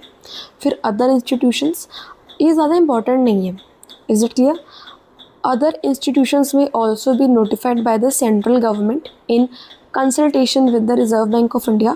और कुछ बाकी भी इंस्टीट्यूशंस हैं जिसको हमारा स्टेट, जो सेंट्रल गवर्नमेंट है, सेंट्रल गवर्नमेंट नोटिफाई करता है, मतलब वेरीफाई करता है, वो पास करवाता है उसे with accordance with the consultation with RBI, reserve bank of India के साथ, provided they satisfy the statutory condition. ये प्रोवाइडेड है कि ये कंडीशन है कि वो उनकी स्टैट्यूटरी कंडीशंस को सेटिस्फाई करें। एग्जाम्पल के रूप में हम देख सकते हैं अदर इंस्टीट्यूशंस का part, the institution must satisfy condition such as being establish under central state act. जो इंस्टीट्यूशन ऐसी कंडीशन को सेटिस्फाई कर रही है जो सेंट्रल स्टेट एक्ट को सेटिस्फाई कर रही है, और having required level of government ownership, या फिर उस इंस्टीट्यूशन में गवर्नमेंट की कुछ ओनरशिप हो, गवर्नमेंट का कुछ कंट्रोल हो। The institution must satisfy condition such as being establish under central state act. जो इंस्टीट्यूशंस सेंट्रल और स्टेट एक्ट में की कंडीशंस को सेटिस्फाई करती है वो, और साथ ही में वो इंस्टीट्यूशंस जिनमें गवर्नमेंट की ओनरशिप या फिर कंट्रोल रहती है, वो आती हैं अदर इंस्टीट्यूशन, जिसे बेसिकली हम फाइनेंशियल इंस्टीट्यूशन बोल देते हैं, public financial institution. So a public financial institution, a PFI is a financial institution that is recognised by law. Law के द्वारा इसे रिकॉग्नाइज किया जाता है, मीन्स लॉ इसे एक सेपरेट लीगल एंटिटी मानता है as a public financial institution. और लॉ इसे क्या मानता है, पब्लिक फाइनेंशियल इंस्टीट्यूशन, मीन्स हमारी पब्लिक के लिए, हमारी कम्युनिटी के लिए, हमारी सोसाइटी के लिए जो हमने इंस्टीट्यूशन बनाई है, that is PFI, public financial institution. अब नेक्स्ट आता है इलीगल एसोसिएशन। जो इलीगल एसोसिएशन है ना, ये आप अगर सिलेबस देखोगे तो सिलेबस में एक सेपरेट हेडिंग में है। तो जब आप इसको एग्ज़ाम के लिए प्रिपेयर करोगे, मैं आपको रिकमेंड करूँगी जो ग्रीन बैकग्राउंड वाली वीडियो, उसमें या तो ये सेपरेट करके मैं इसका नोट्स डालूँगी, एक्सप्लेन करके डालूँगी, या फिर पूरे चैप्टर में को जब इकट्ठे एक्सप्लेन करूँगी, या फिर इस चैप्टर का कोई इंपॉर्टेंट क्वेश्चन उस ग्रीन बैकग्राउंड वाली जो वीडियो में आएगा। ग्रीन बैकग्राउंड में बार बार इसलिए बोल रही हूँ ताकि आपको पता चल जाए कि जो एग्ज़ाम ओरिएंटेड वीडियोज़ है वो ग्रीन बैकग्राउंड में आएंगी। तो ये जो टॉपिक है ना, ये आपके सिलेबस में सेपरेट गिवन है, ज़्यादा बार रिपीटेटिवली आया तो नहीं है, लेकिन फिर भी गिवन है सेपरेटली, तो आपको इसको ज़्यादा फोकस डाल के पढ़ना ही पड़ेगा। सो देखते हैं, why does the law regulate such association. अब जो लॉ है वो उन ऐसी एसोसिएशन जो इलीगली बनी है उसको क्यों रेगुलेट करता है। आप इमेजिन करो, a very large number of people form an unregistered business association. बहुत सारे लोग थे, उन्होंने अनरजिस्टर्ड बिजनेस एसोसिएशन बना ली, मीन्स उन्होंने एक एसोसिएशन बना ली जिसको रजिस्टर भी नहीं करा।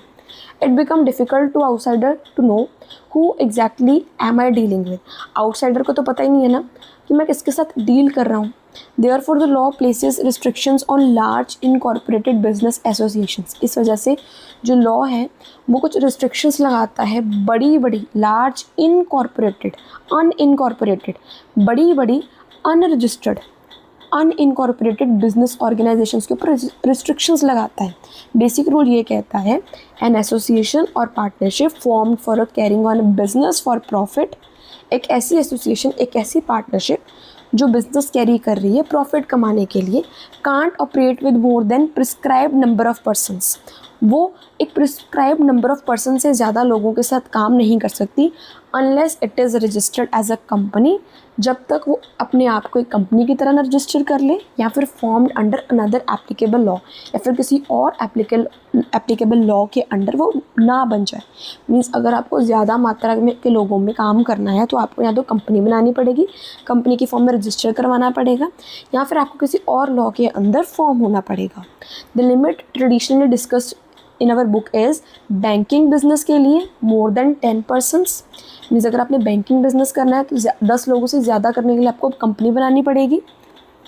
दूसरा, अदर प्रॉफिट मेकिंग बिजनेस जैसे क्लोथिंग बिजनेस हो गया, फूड एंड बेवरेजेस हो गया, टेक्सटाइल हो गया, मैन्युफैक्चरिंग सारा हो गया, फर्नीचर मैन्युफैक्चरिंग हो गया, इनके लिए आपको मोर देन 20%। अगर आपको 20 लोगों से ज़्यादा लोगों में काम करना है तो आपको या तो कंपनी बनानी पड़ेगी या फिर किसी और लॉ में फॉर्म होना पड़ेगा। वो और दूसरा लॉ क्या है, पार्टनरशिप हो जाएगा, right.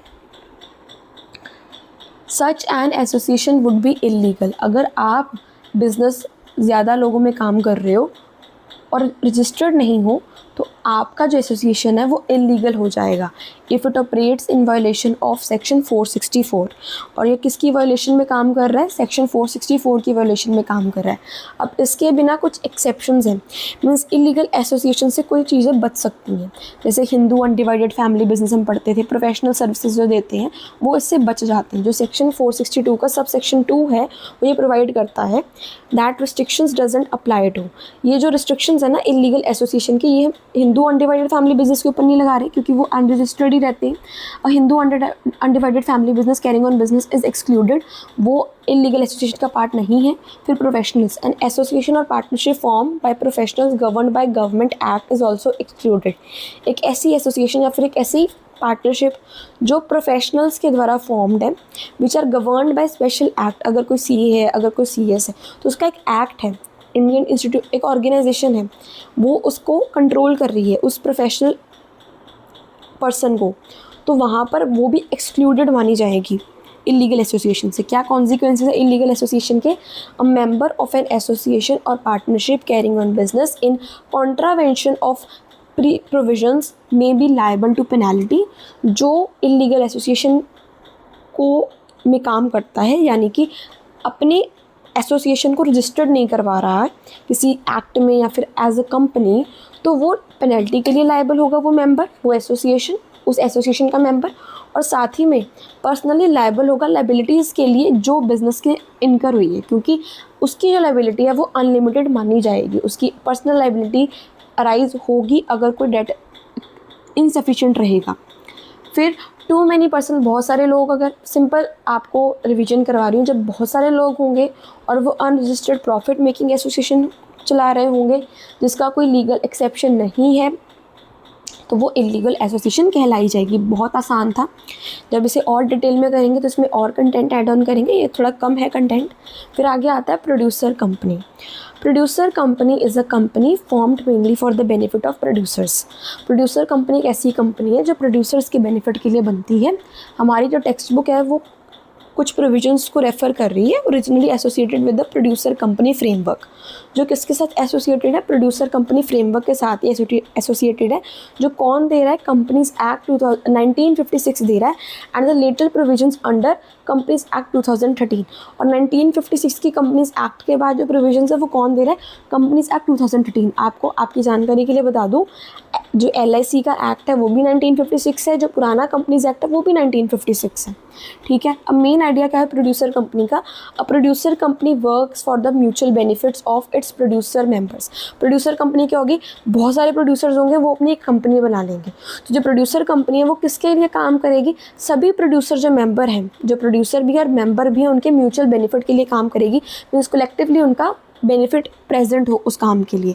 Producer generally related to person involve in producing primary agriculture और रिलेटेड प्रोड्यूस। जो प्रोड्यूसर टर्म है ना वो ज़्यादातर हम किसके लिए यहाँ पर यूज़ कर रहे हैं? हम उनके लिए यूज़ कर रहे हैं जो प्राइमरी एग्रीकल्चरल प्रोडक्ट्स बना रहे हैं या फिर उसके साथ एग्रीकल्चर रिलेटेड प्रोडक्ट्स जो बना रहे हैं, उनको हम प्रोड्यूसर ज़्यादातर बोलते हैं। अब क्या ऑब्जेक्ट्स है प्रोड्यूसर कंपनी के? प्रोड्यूसर कंपनी के कुछ ऑब्जेक्टिव्स भी होंगे, वो रीड आउट करते हैं। अब प्रोड्यूसर कंपनी में undertake activities such as production and marketing, processing, equipment and consumables, education, technical services, power and resources, insurance, mutual assistance, welfare, ancillary activities, financing। इसको वन बाय वन स्टडी करते, कुछ नहीं है, थोड़े पॉइंट ज़्यादा है, आपके लिए बेनिफिट ही है। अगर कल को आपको क्वेश्चन आएगा तो आप ज़्यादा पॉइंट्स अगर पढ़े होंगे ज़्यादा पॉइंट्स लिख भी पाओगे, बाकी समझने में बहुत आसान है। पहला पॉइंट है प्रोडक्शन एंड मार्केटिंग। जो प्रोड्यूसर कंपनी उसका एक ऑब्जेक्टिव ये भी है कि वो प्रोडक्शन करता है, फिर हार्वेस्टिंग करता है, फिर प्रोक्योरमेंट करता है एंड मार्केटिंग करता है अपने प्राइमरी प्रोड्यूस की हर एक मेंबर की। मींस एक प्रोड्यूसर कंपनी है, उसमें बहुत सारे प्रोड्यूसर्स ने प्रोडक्शन करी है, फिर उस प्रोडक्शन में उन्होंने हार्वेस्टिंग करी, क्योंकि एग्रीकल्चर प्रोडक्ट्स है उसको हार्वेस्ट भी करना पड़ता है। फिर जो आपने प्रोडक्ट बनाया उसको आपको प्रोक्योर करके रखना, उसको संभाल के रखना पड़ेगा। फिर उस जो आपने संभाला है और ये मार्केट में जाके बेचना भी तो है। बेचोगे कैसे? जो बेचने का सारी प्रक्रिया होगी उसको मार्केटिंग में बोलेंगे। तो जो प्रोड्यूसर मेंबर्स है ना, प्रोड्यूसर का मेंबर जो है वो ये सारी चीज़ें करते हैं primary produce of the its member. Means सभी मेंबर्स अपने अपने प्रोड्यूस ले आते हैं, पूल कर लेते हैं, फिर जो पूल प्रोडक्ट्स हैं उनका इकट्ठे मार्केटिंग करते हैं। Is that clear? Second point पढ़ते हैं, that is processing the produce of its member. जो मेंबर्स कम प्रोड्यूसर्स ने प्रोड्यूस करा है उनकी जो प्रोडक्ट्स हैं उनकी प्रोसेसिंग करनी, मीन्स उसको आगे और रिफ़ाइन करना और आउटपुट उनका बनाना। थर्ड पॉइंट आता है equipment and consumables. Manufacturing, selling और supplying equipment and consumable to its member.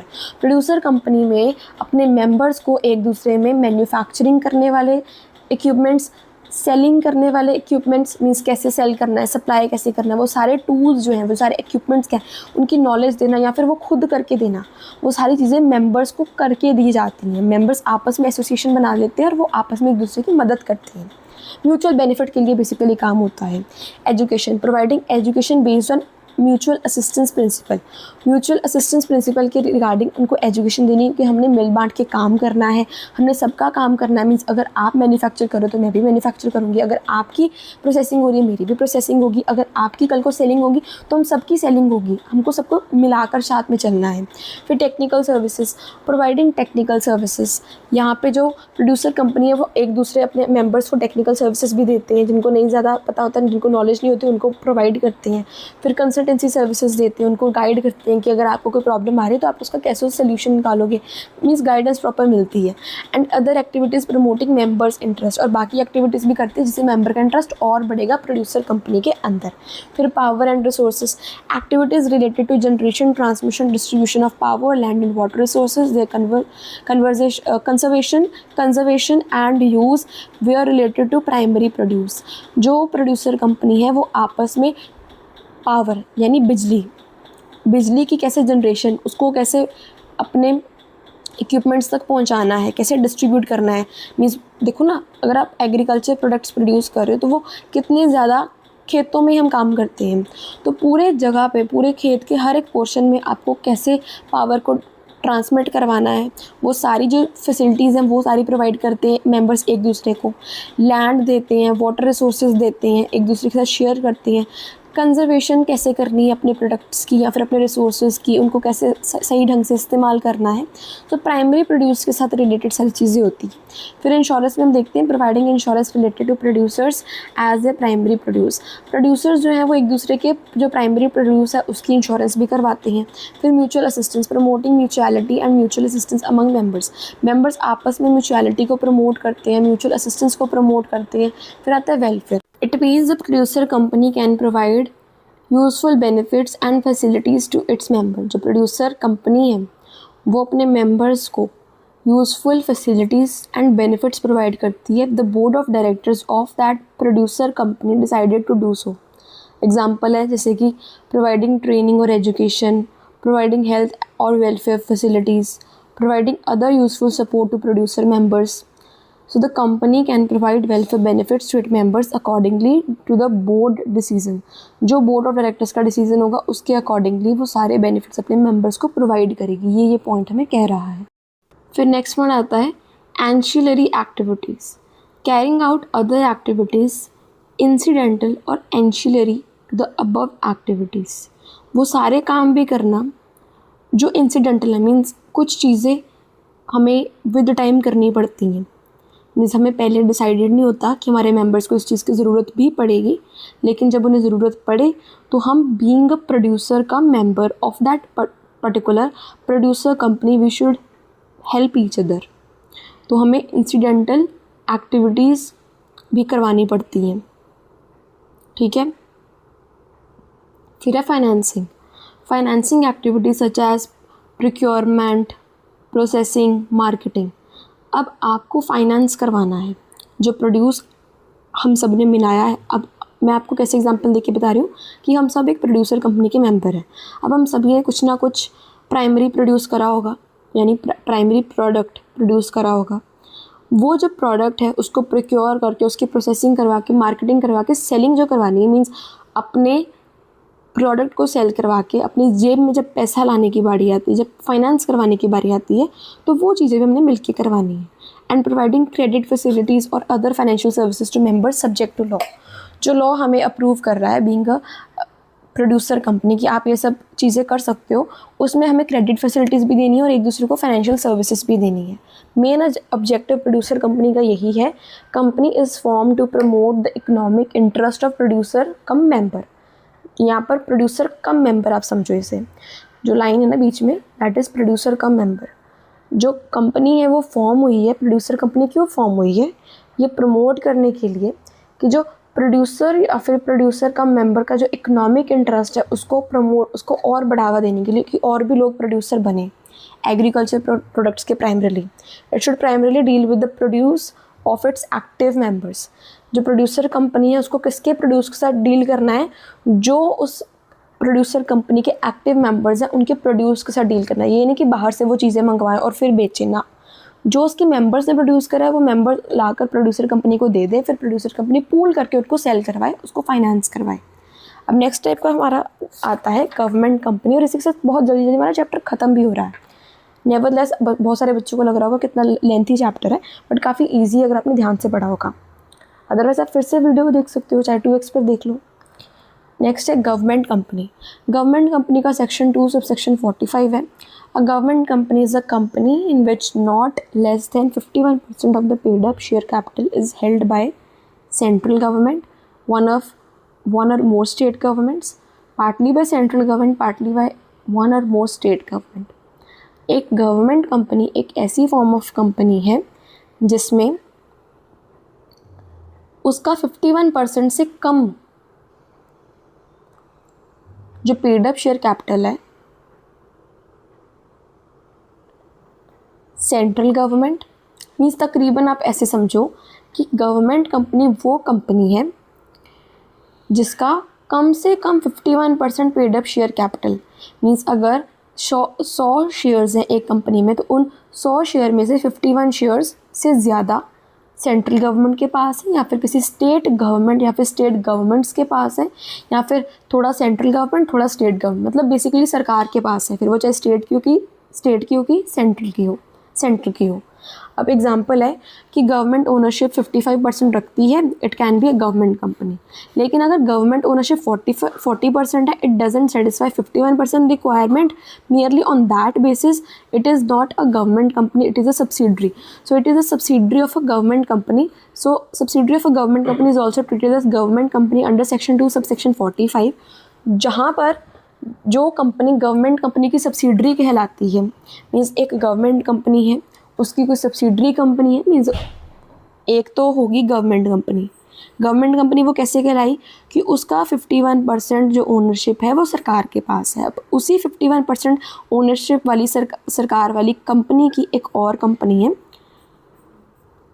वो उसकी सब्सिडरी है 51% वाले की, तो जो सब्सिडरी है ना वो भी गवर्नमेंट कंपनी ही कहलाएगी। ये कौन कह रहा है? सेक्शन 2 सबसेक्शन 45 कह रहा है। I will not insist you to learn this because बहुत सारे सेक्शंस है, बहुत सारे केसेस है, सिर्फ इंपॉर्टेंट याद रखोगे फिर ही आप चैप्टर में अपने एग्जामिनेशन में लिख पाओगे। अब यहाँ पे एग्जाम्पल है जैसे कि भेल, STC, सेल, ठीक है। अब special provisions regarding government companies. अब गवर्नमेंट कंपनीज के कुछ प्रोविजंस भी हैं। पहला है appointment of auditor, audit report, annual report and 3 provisions है, इसको पढ़ के फटाफट ख़त्म करते हैं। Appointment of auditor, the auditor of a government company is appointed by the controller and auditor general of India. जो गवर्नमेंट कंपनी का ऑडिटर होता है उसे कौन अपॉइंट करता है? जो कंट्रोलर होता है और जो ऑडिटर जनरल ऑफ इंडिया होता है, यानी CAG, control and auditor general of India, CAG, control auditor general of India, control and auditor general of India appoint करता है। ये एक गवर्नमेंट बॉडी है, वो गवर्नमेंट कंपनी के ऑडिटर को अपॉइंट करती है अंडर एप्लीकेबल प्रोविजंस। जो control and auditor general of India है यानी CAG है, वो डायरेक्ट करता है, direct the manner in which the company's accounts are to be audited. वो एक मैनर बताता है कि कैसे गवर्नमेंट कंपनी के जो अकाउंट्स हैं वो ऑडिट किए जाएंगे। ये प्रोविजन होगी कि अपॉइंटमेंट ऑफ ऑडिटर, ऑडिटर की अपॉइंटमेंट कौन करेगा? CAG करेगा। Control and auditor general of India करेगा।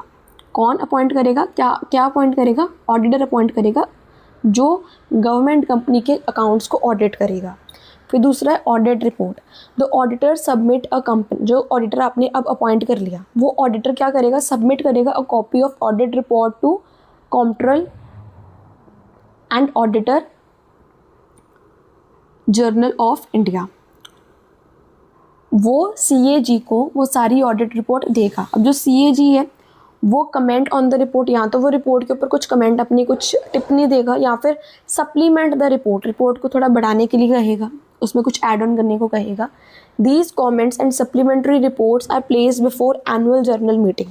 अब ये जो रिपोर्ट्स हमें CAG ने दी हैं, जो कमेंट्स रिपोर्ट है या फिर सप्लीमेंट्री रिपोर्ट है, वो हम एनुअल जनरल मीटिंग में प्लेस रखेंगे, लोगों के सामने लाएंगे along with the audit report. जो हमने ऑडिट रिपोर्ट हमारे ऑडिटर ने बनाई थी, जो सबसे पहले हमने CAG को दी थी, वो भी हम एनुअल जनरल मीटिंग में सामने रखेंगे।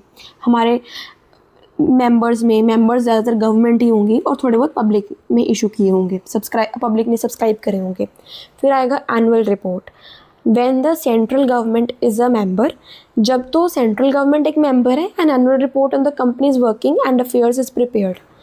तो जो एक एनुअल रिपोर्ट है कंपनी की सारे वर्किंग की या फिर अफेयर्स की, वो प्रिपेयर की जाती है and laid before house of parliament, और पार्लियामेंट के हाउस में जो पार्लियामेंट है वहाँ पर रखी जाती है, उनको दिखाई जाती है along with the audit report and CAG comments. CAG की अगर कमेंट्स हैं तो वो भी दिए जाएंगे, ऑडिट रिपोर्ट तो बट ऑब्वियस रहेगी, ठीक है। तो सेंट्रल गवर्नमेंट जब एक मेंबर है, तो जो एनुअल रिपोर्ट में अगर हम बात करें कि क्या क्या आपको दिखाना है पार्लियामेंट में, तो पार्लियामेंट में आपको अपनी एनुअल रिपोर्ट दिखानी है। एनुअल रिपोर्ट अपने अकाउंट्स होते हैं सारे। फिर आपको जो CAG को आपने ऑडिट रिपोर्ट दी है, अकाउंट्स की जो रिपोर्ट दी है वो दिखानी है और CAG के कमेंट्स दिखाने हैं। जो ऑडिटर ने रिपोर्ट क्रिएट करी है वो CAG के कमेंट्स उस रिपोर्ट के लिए और आपकी annual report. Where state government is also a member, जहाँ पर सेंट्रल के अलावा स्टेट आ जाती है। The report is also laid before the state legislature. जब तो सेंट्रल गवर्नमेंट मेंबर है तो पार्लियामेंट में वो दिखाई जाएगी, जब स्टेट गवर्नमेंट मेंबर है तो स्टेट लेजिस्लेचर में दिखाई जाएगी। सो गवर्नमेंट कंपनी में होता क्या है, CAG होता है। CAG क्या होता है? CAG is nothing but the controller and auditor general of India. ठीक है, गवर्नमेंट कंपनीज में CAG होता है, वो ऑडिट करता है, वो रिपोर्ट में कमेंट्स वगैरह करता है, फिर वो रिपोर्ट को पार्लियामेंट या फिर स्टेट लेजिस्लेचर में पास या फिर पेश किया जाता है। उसको क्या रखा जाता है? उसके सामने रखा जाता है। इट्स ऑल्सो लेड बिफोर, किनके सामने रखा जाता है? पार्लियामेंट या फिर स्टेट लेजिस्लेचर के सामने। अब नेक्स्ट स्टेप आती है फॉरेन कंपनी। फॉरेन कंपनी किसके अंडर आती है? फॉरेन कंपनी आती है सेक्शन 2 सबसेक्शन 42 के अंदर। क्या मतलब है फॉरेन कंपनी का? A foreign company is a company और अ बॉडी कॉर्पोरेट, एक ऐसी कंपनी, एक ऐसी body corporate which is incorporated outside India, जो रजिस्टर्ड है, जो इनकॉर्पोरेटेड है इंडिया के बाहर, and which has a place of business in India, या फिर उसका एक थोड़ा सा ब्रांच इंडिया में भी है। ईदर इट सेल्फ और थ्रू एन एजेंट, या तो वो खुद है या फिर किसी एजेंट के थ्रू है। फिजिकली और थ्रू इलेक्ट्रॉनिक मोड, फिजिकली या फिर इलेक्ट्रॉनिक मोड में उसका कुछ भाग इंडिया के अंदर भी है। Conducts business activities in India, या फिर वो इंडिया के अंदर बिजनेस एक्टिविटीज़ करता है in any other manner as covered by the definition के अंदर किसी और तरीके से वो इंडिया में धंधा कर रहा हो तो वो फॉरेन कंपनी कहलाएगा।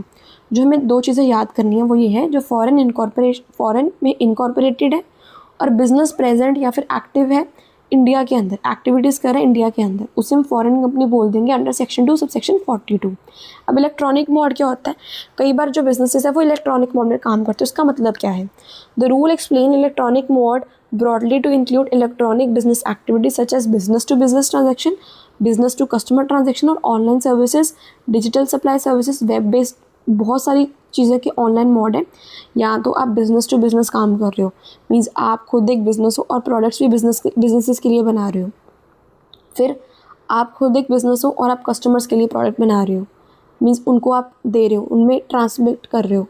फिर कोई ऑनलाइन सर्विस प्रोवाइड कर रहे हो। डिजिटल सप्लाई ट्रांजैक्शन, आप ट्रांजैक्शन को डिजिटली सप्लाई कर रहे हो। वेब बेस्ड मार्केटिंग है, मीन्स आपका मार्केटिंग का काम है, आप नेटवर्किंग कर रहे हो। एडवाइजरी सर्विसेज दे रहे हो, डाटा बेस सर्विसेज दे रहे हो, ऑनलाइन एजुकेशन प्रोवाइड कर रहे हो, टेली मेडिसिन बना रहे हो, टेली मार्केटिंग कर रहे हो, डाटा कम्युनिकेशन कर रहे हो, मीन्स अपना डाटे को कम्युनिकेट कर रहे हो, and similar electronic activities. Simple मतलब ये है, a company doesn't necessarily need a physical office to conduct business in India. जो फॉरेन कंपनीज़ हैं उनको ज़्यादातर क्या मतलब ज़रूरी नहीं है उनके लिए कि उनका एक फ़िज़िकल ऑफिस हो जिसमें वो इंडिया में अपना बिज़नेस कंडक्ट कर सके। वो इंडिया में तब भी काम कर सकते हैं इलेक्ट्रॉनिक मीन्स के थ्रू, जो लॉ कवर कर रहा है। अब नेशनैलिटी क्या होगी उस कंपनी की, ये इंपॉर्टेंट पॉइंट है। जो नेशनैलिटी है उस कंपनी की वो डिपेंड करेगी mainly on the its place of incorporation. जहाँ पर वो इनकॉर्पोरेटेड है, जहाँ पर वो रजिस्टर्ड है, वहाँ की उसकी नेशनैलिटी होगी। हम बोलते हैं ना ये इंडियन कंपनी है, ये अमेरिकन कंपनी है। Not and nationality of its share holders. अगर उसमें कुछ शेयर्स इंडियंस ने लिए हुए हैं तो उसके शेयर होल्डर्स की नेशनैलिटी उसकी अपनी नेशनैलिटी नहीं है। जहाँ पर वो इनकॉर्पोरेटेड है वहाँ की वो नेशनैलिटी होगी। अब कुछ इंडियन कंपनीज भी तो बाहर काम कर रही हैं, वो कहाँ पर इनकॉर्पोरेटेड है? इंडिया में इनकॉर्पोरेटेड है, बस थोड़ा बहुत काम वो बाहर कर रही हैं, वो कहलाएंगे उनकी nationality Indian he.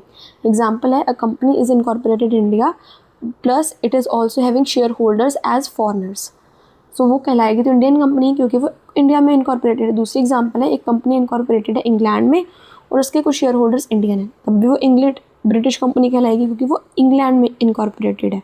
It's a foreign company in India if it satisfy statutory conditions for being a foreign company. अगर वो सारी कंडीशंस को सेटिस्फाई कर रही है तो वो इंडिया में एक फॉरेन कंपनी कहलाई जाएगी। कौन सी वाली? ये इंग्लैंड वाली कंपनी, जो एग्जांपल हमने कंसिडर करी, दिस वन।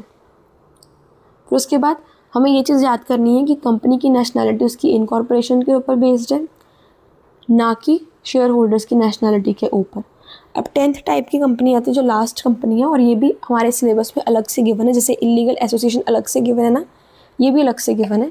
ये है कंपनी विद चैरिटेबल ऑब्जेक्ट, जो कि सेक्शन 8 कंपनी जिसे भी हम बोलते हैं, मतलब कोई भी कंपनी, जैसे आप सेक्शन 8 कंपनी बोलते हो ना, वो चैरिटेबल पर्पस के लिए होती है, वो नॉट फॉर प्रॉफिट पर्पस के लिए होती है।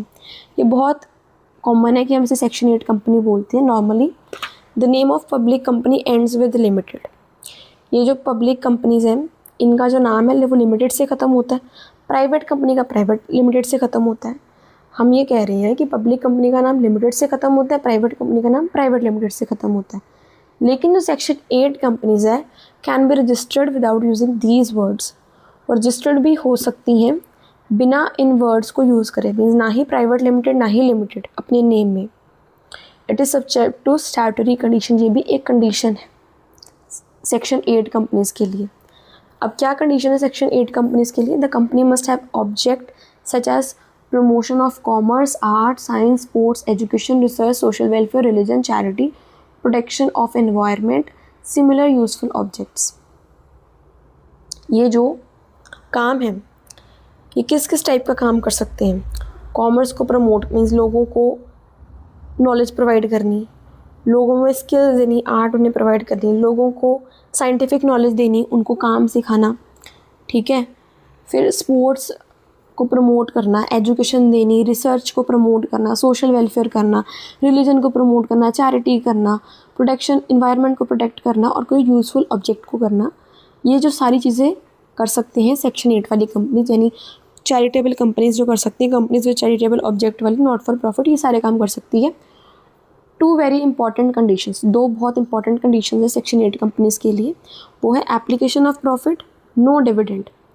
देखो, any profit earn must be use for promoting the companies object. जो भी आप प्रॉफिट अर्न करोगे उसका आपने क्या करना है, जो कंपनी का ऑब्जेक्ट है, मान लो इन्वायरमेंट को प्रोटेक्ट करना ही है, तो इन्वायरमेंट प्रोटेक्शन के लिए आप उस पैसे को लगाओगे, स्पेंड करोगे।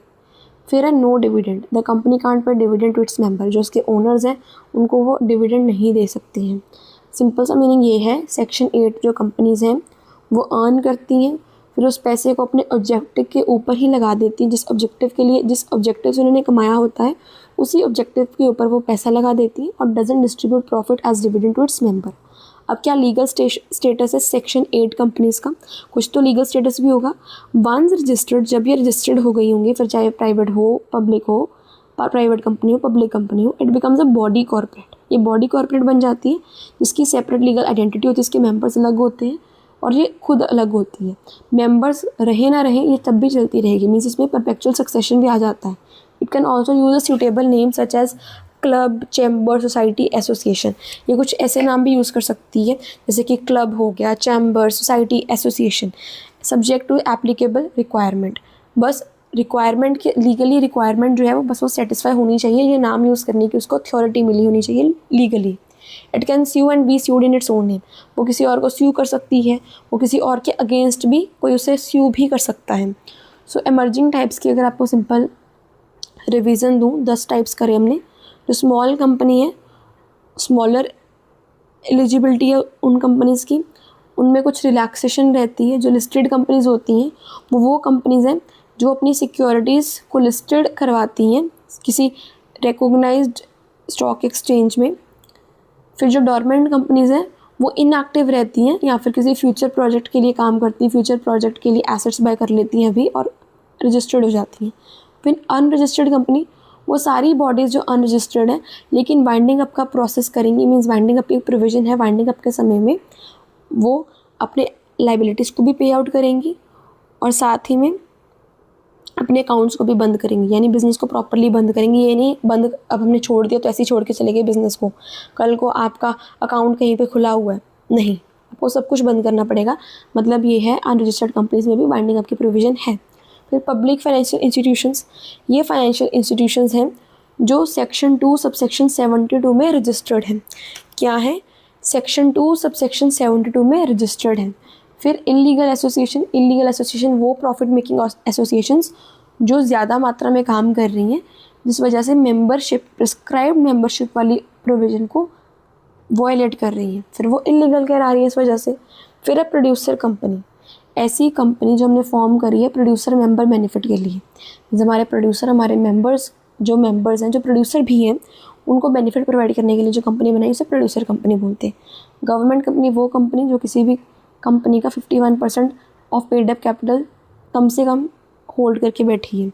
फिर फॉरेन कंपनी वो कंपनी जो इंडिया के बाहर इनकॉर्पोरेटेड है। फिर सेक्शन 8 कंपनी वो कंपनी वो किसी चैरिटेबल, सोशल या फिर किसी नॉन प्रॉफिट ऑब्जेक्ट के लिए बनी है। ठीक है।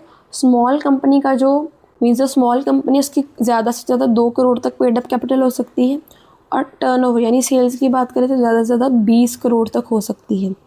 इलीगल एसोसिएशन में बैंकिंग के लिए 10% से ज़्यादा लोग इलीगल कहलाएंगे, और बाकी प्रॉफिट मेकिंग बिजनेसेस के लिए 20 लोगों से ज़्यादा लोग इलीगल एसोसिएशन कहलाएंगे। गवर्नमेंट कंपनी 51% पता ही है। एसोसिएट कंपनी वो कंपनी होती है जिसमें ज़्यादातर इन्फ्लुएंस, जो इन्फ्लुएंसिंग या फिर इन्वेस्टिंग कंपनी, उसका इन्फ्लुएंस कितना है, उसका ओनरशिप राइट कितना है, 20%। फिर सेक्शन 8 में मेंबर्स, सेक्शन 8 कंपनीज़ जो हैं वो मेंबर्स को डिविडेंड नहीं दे सकती।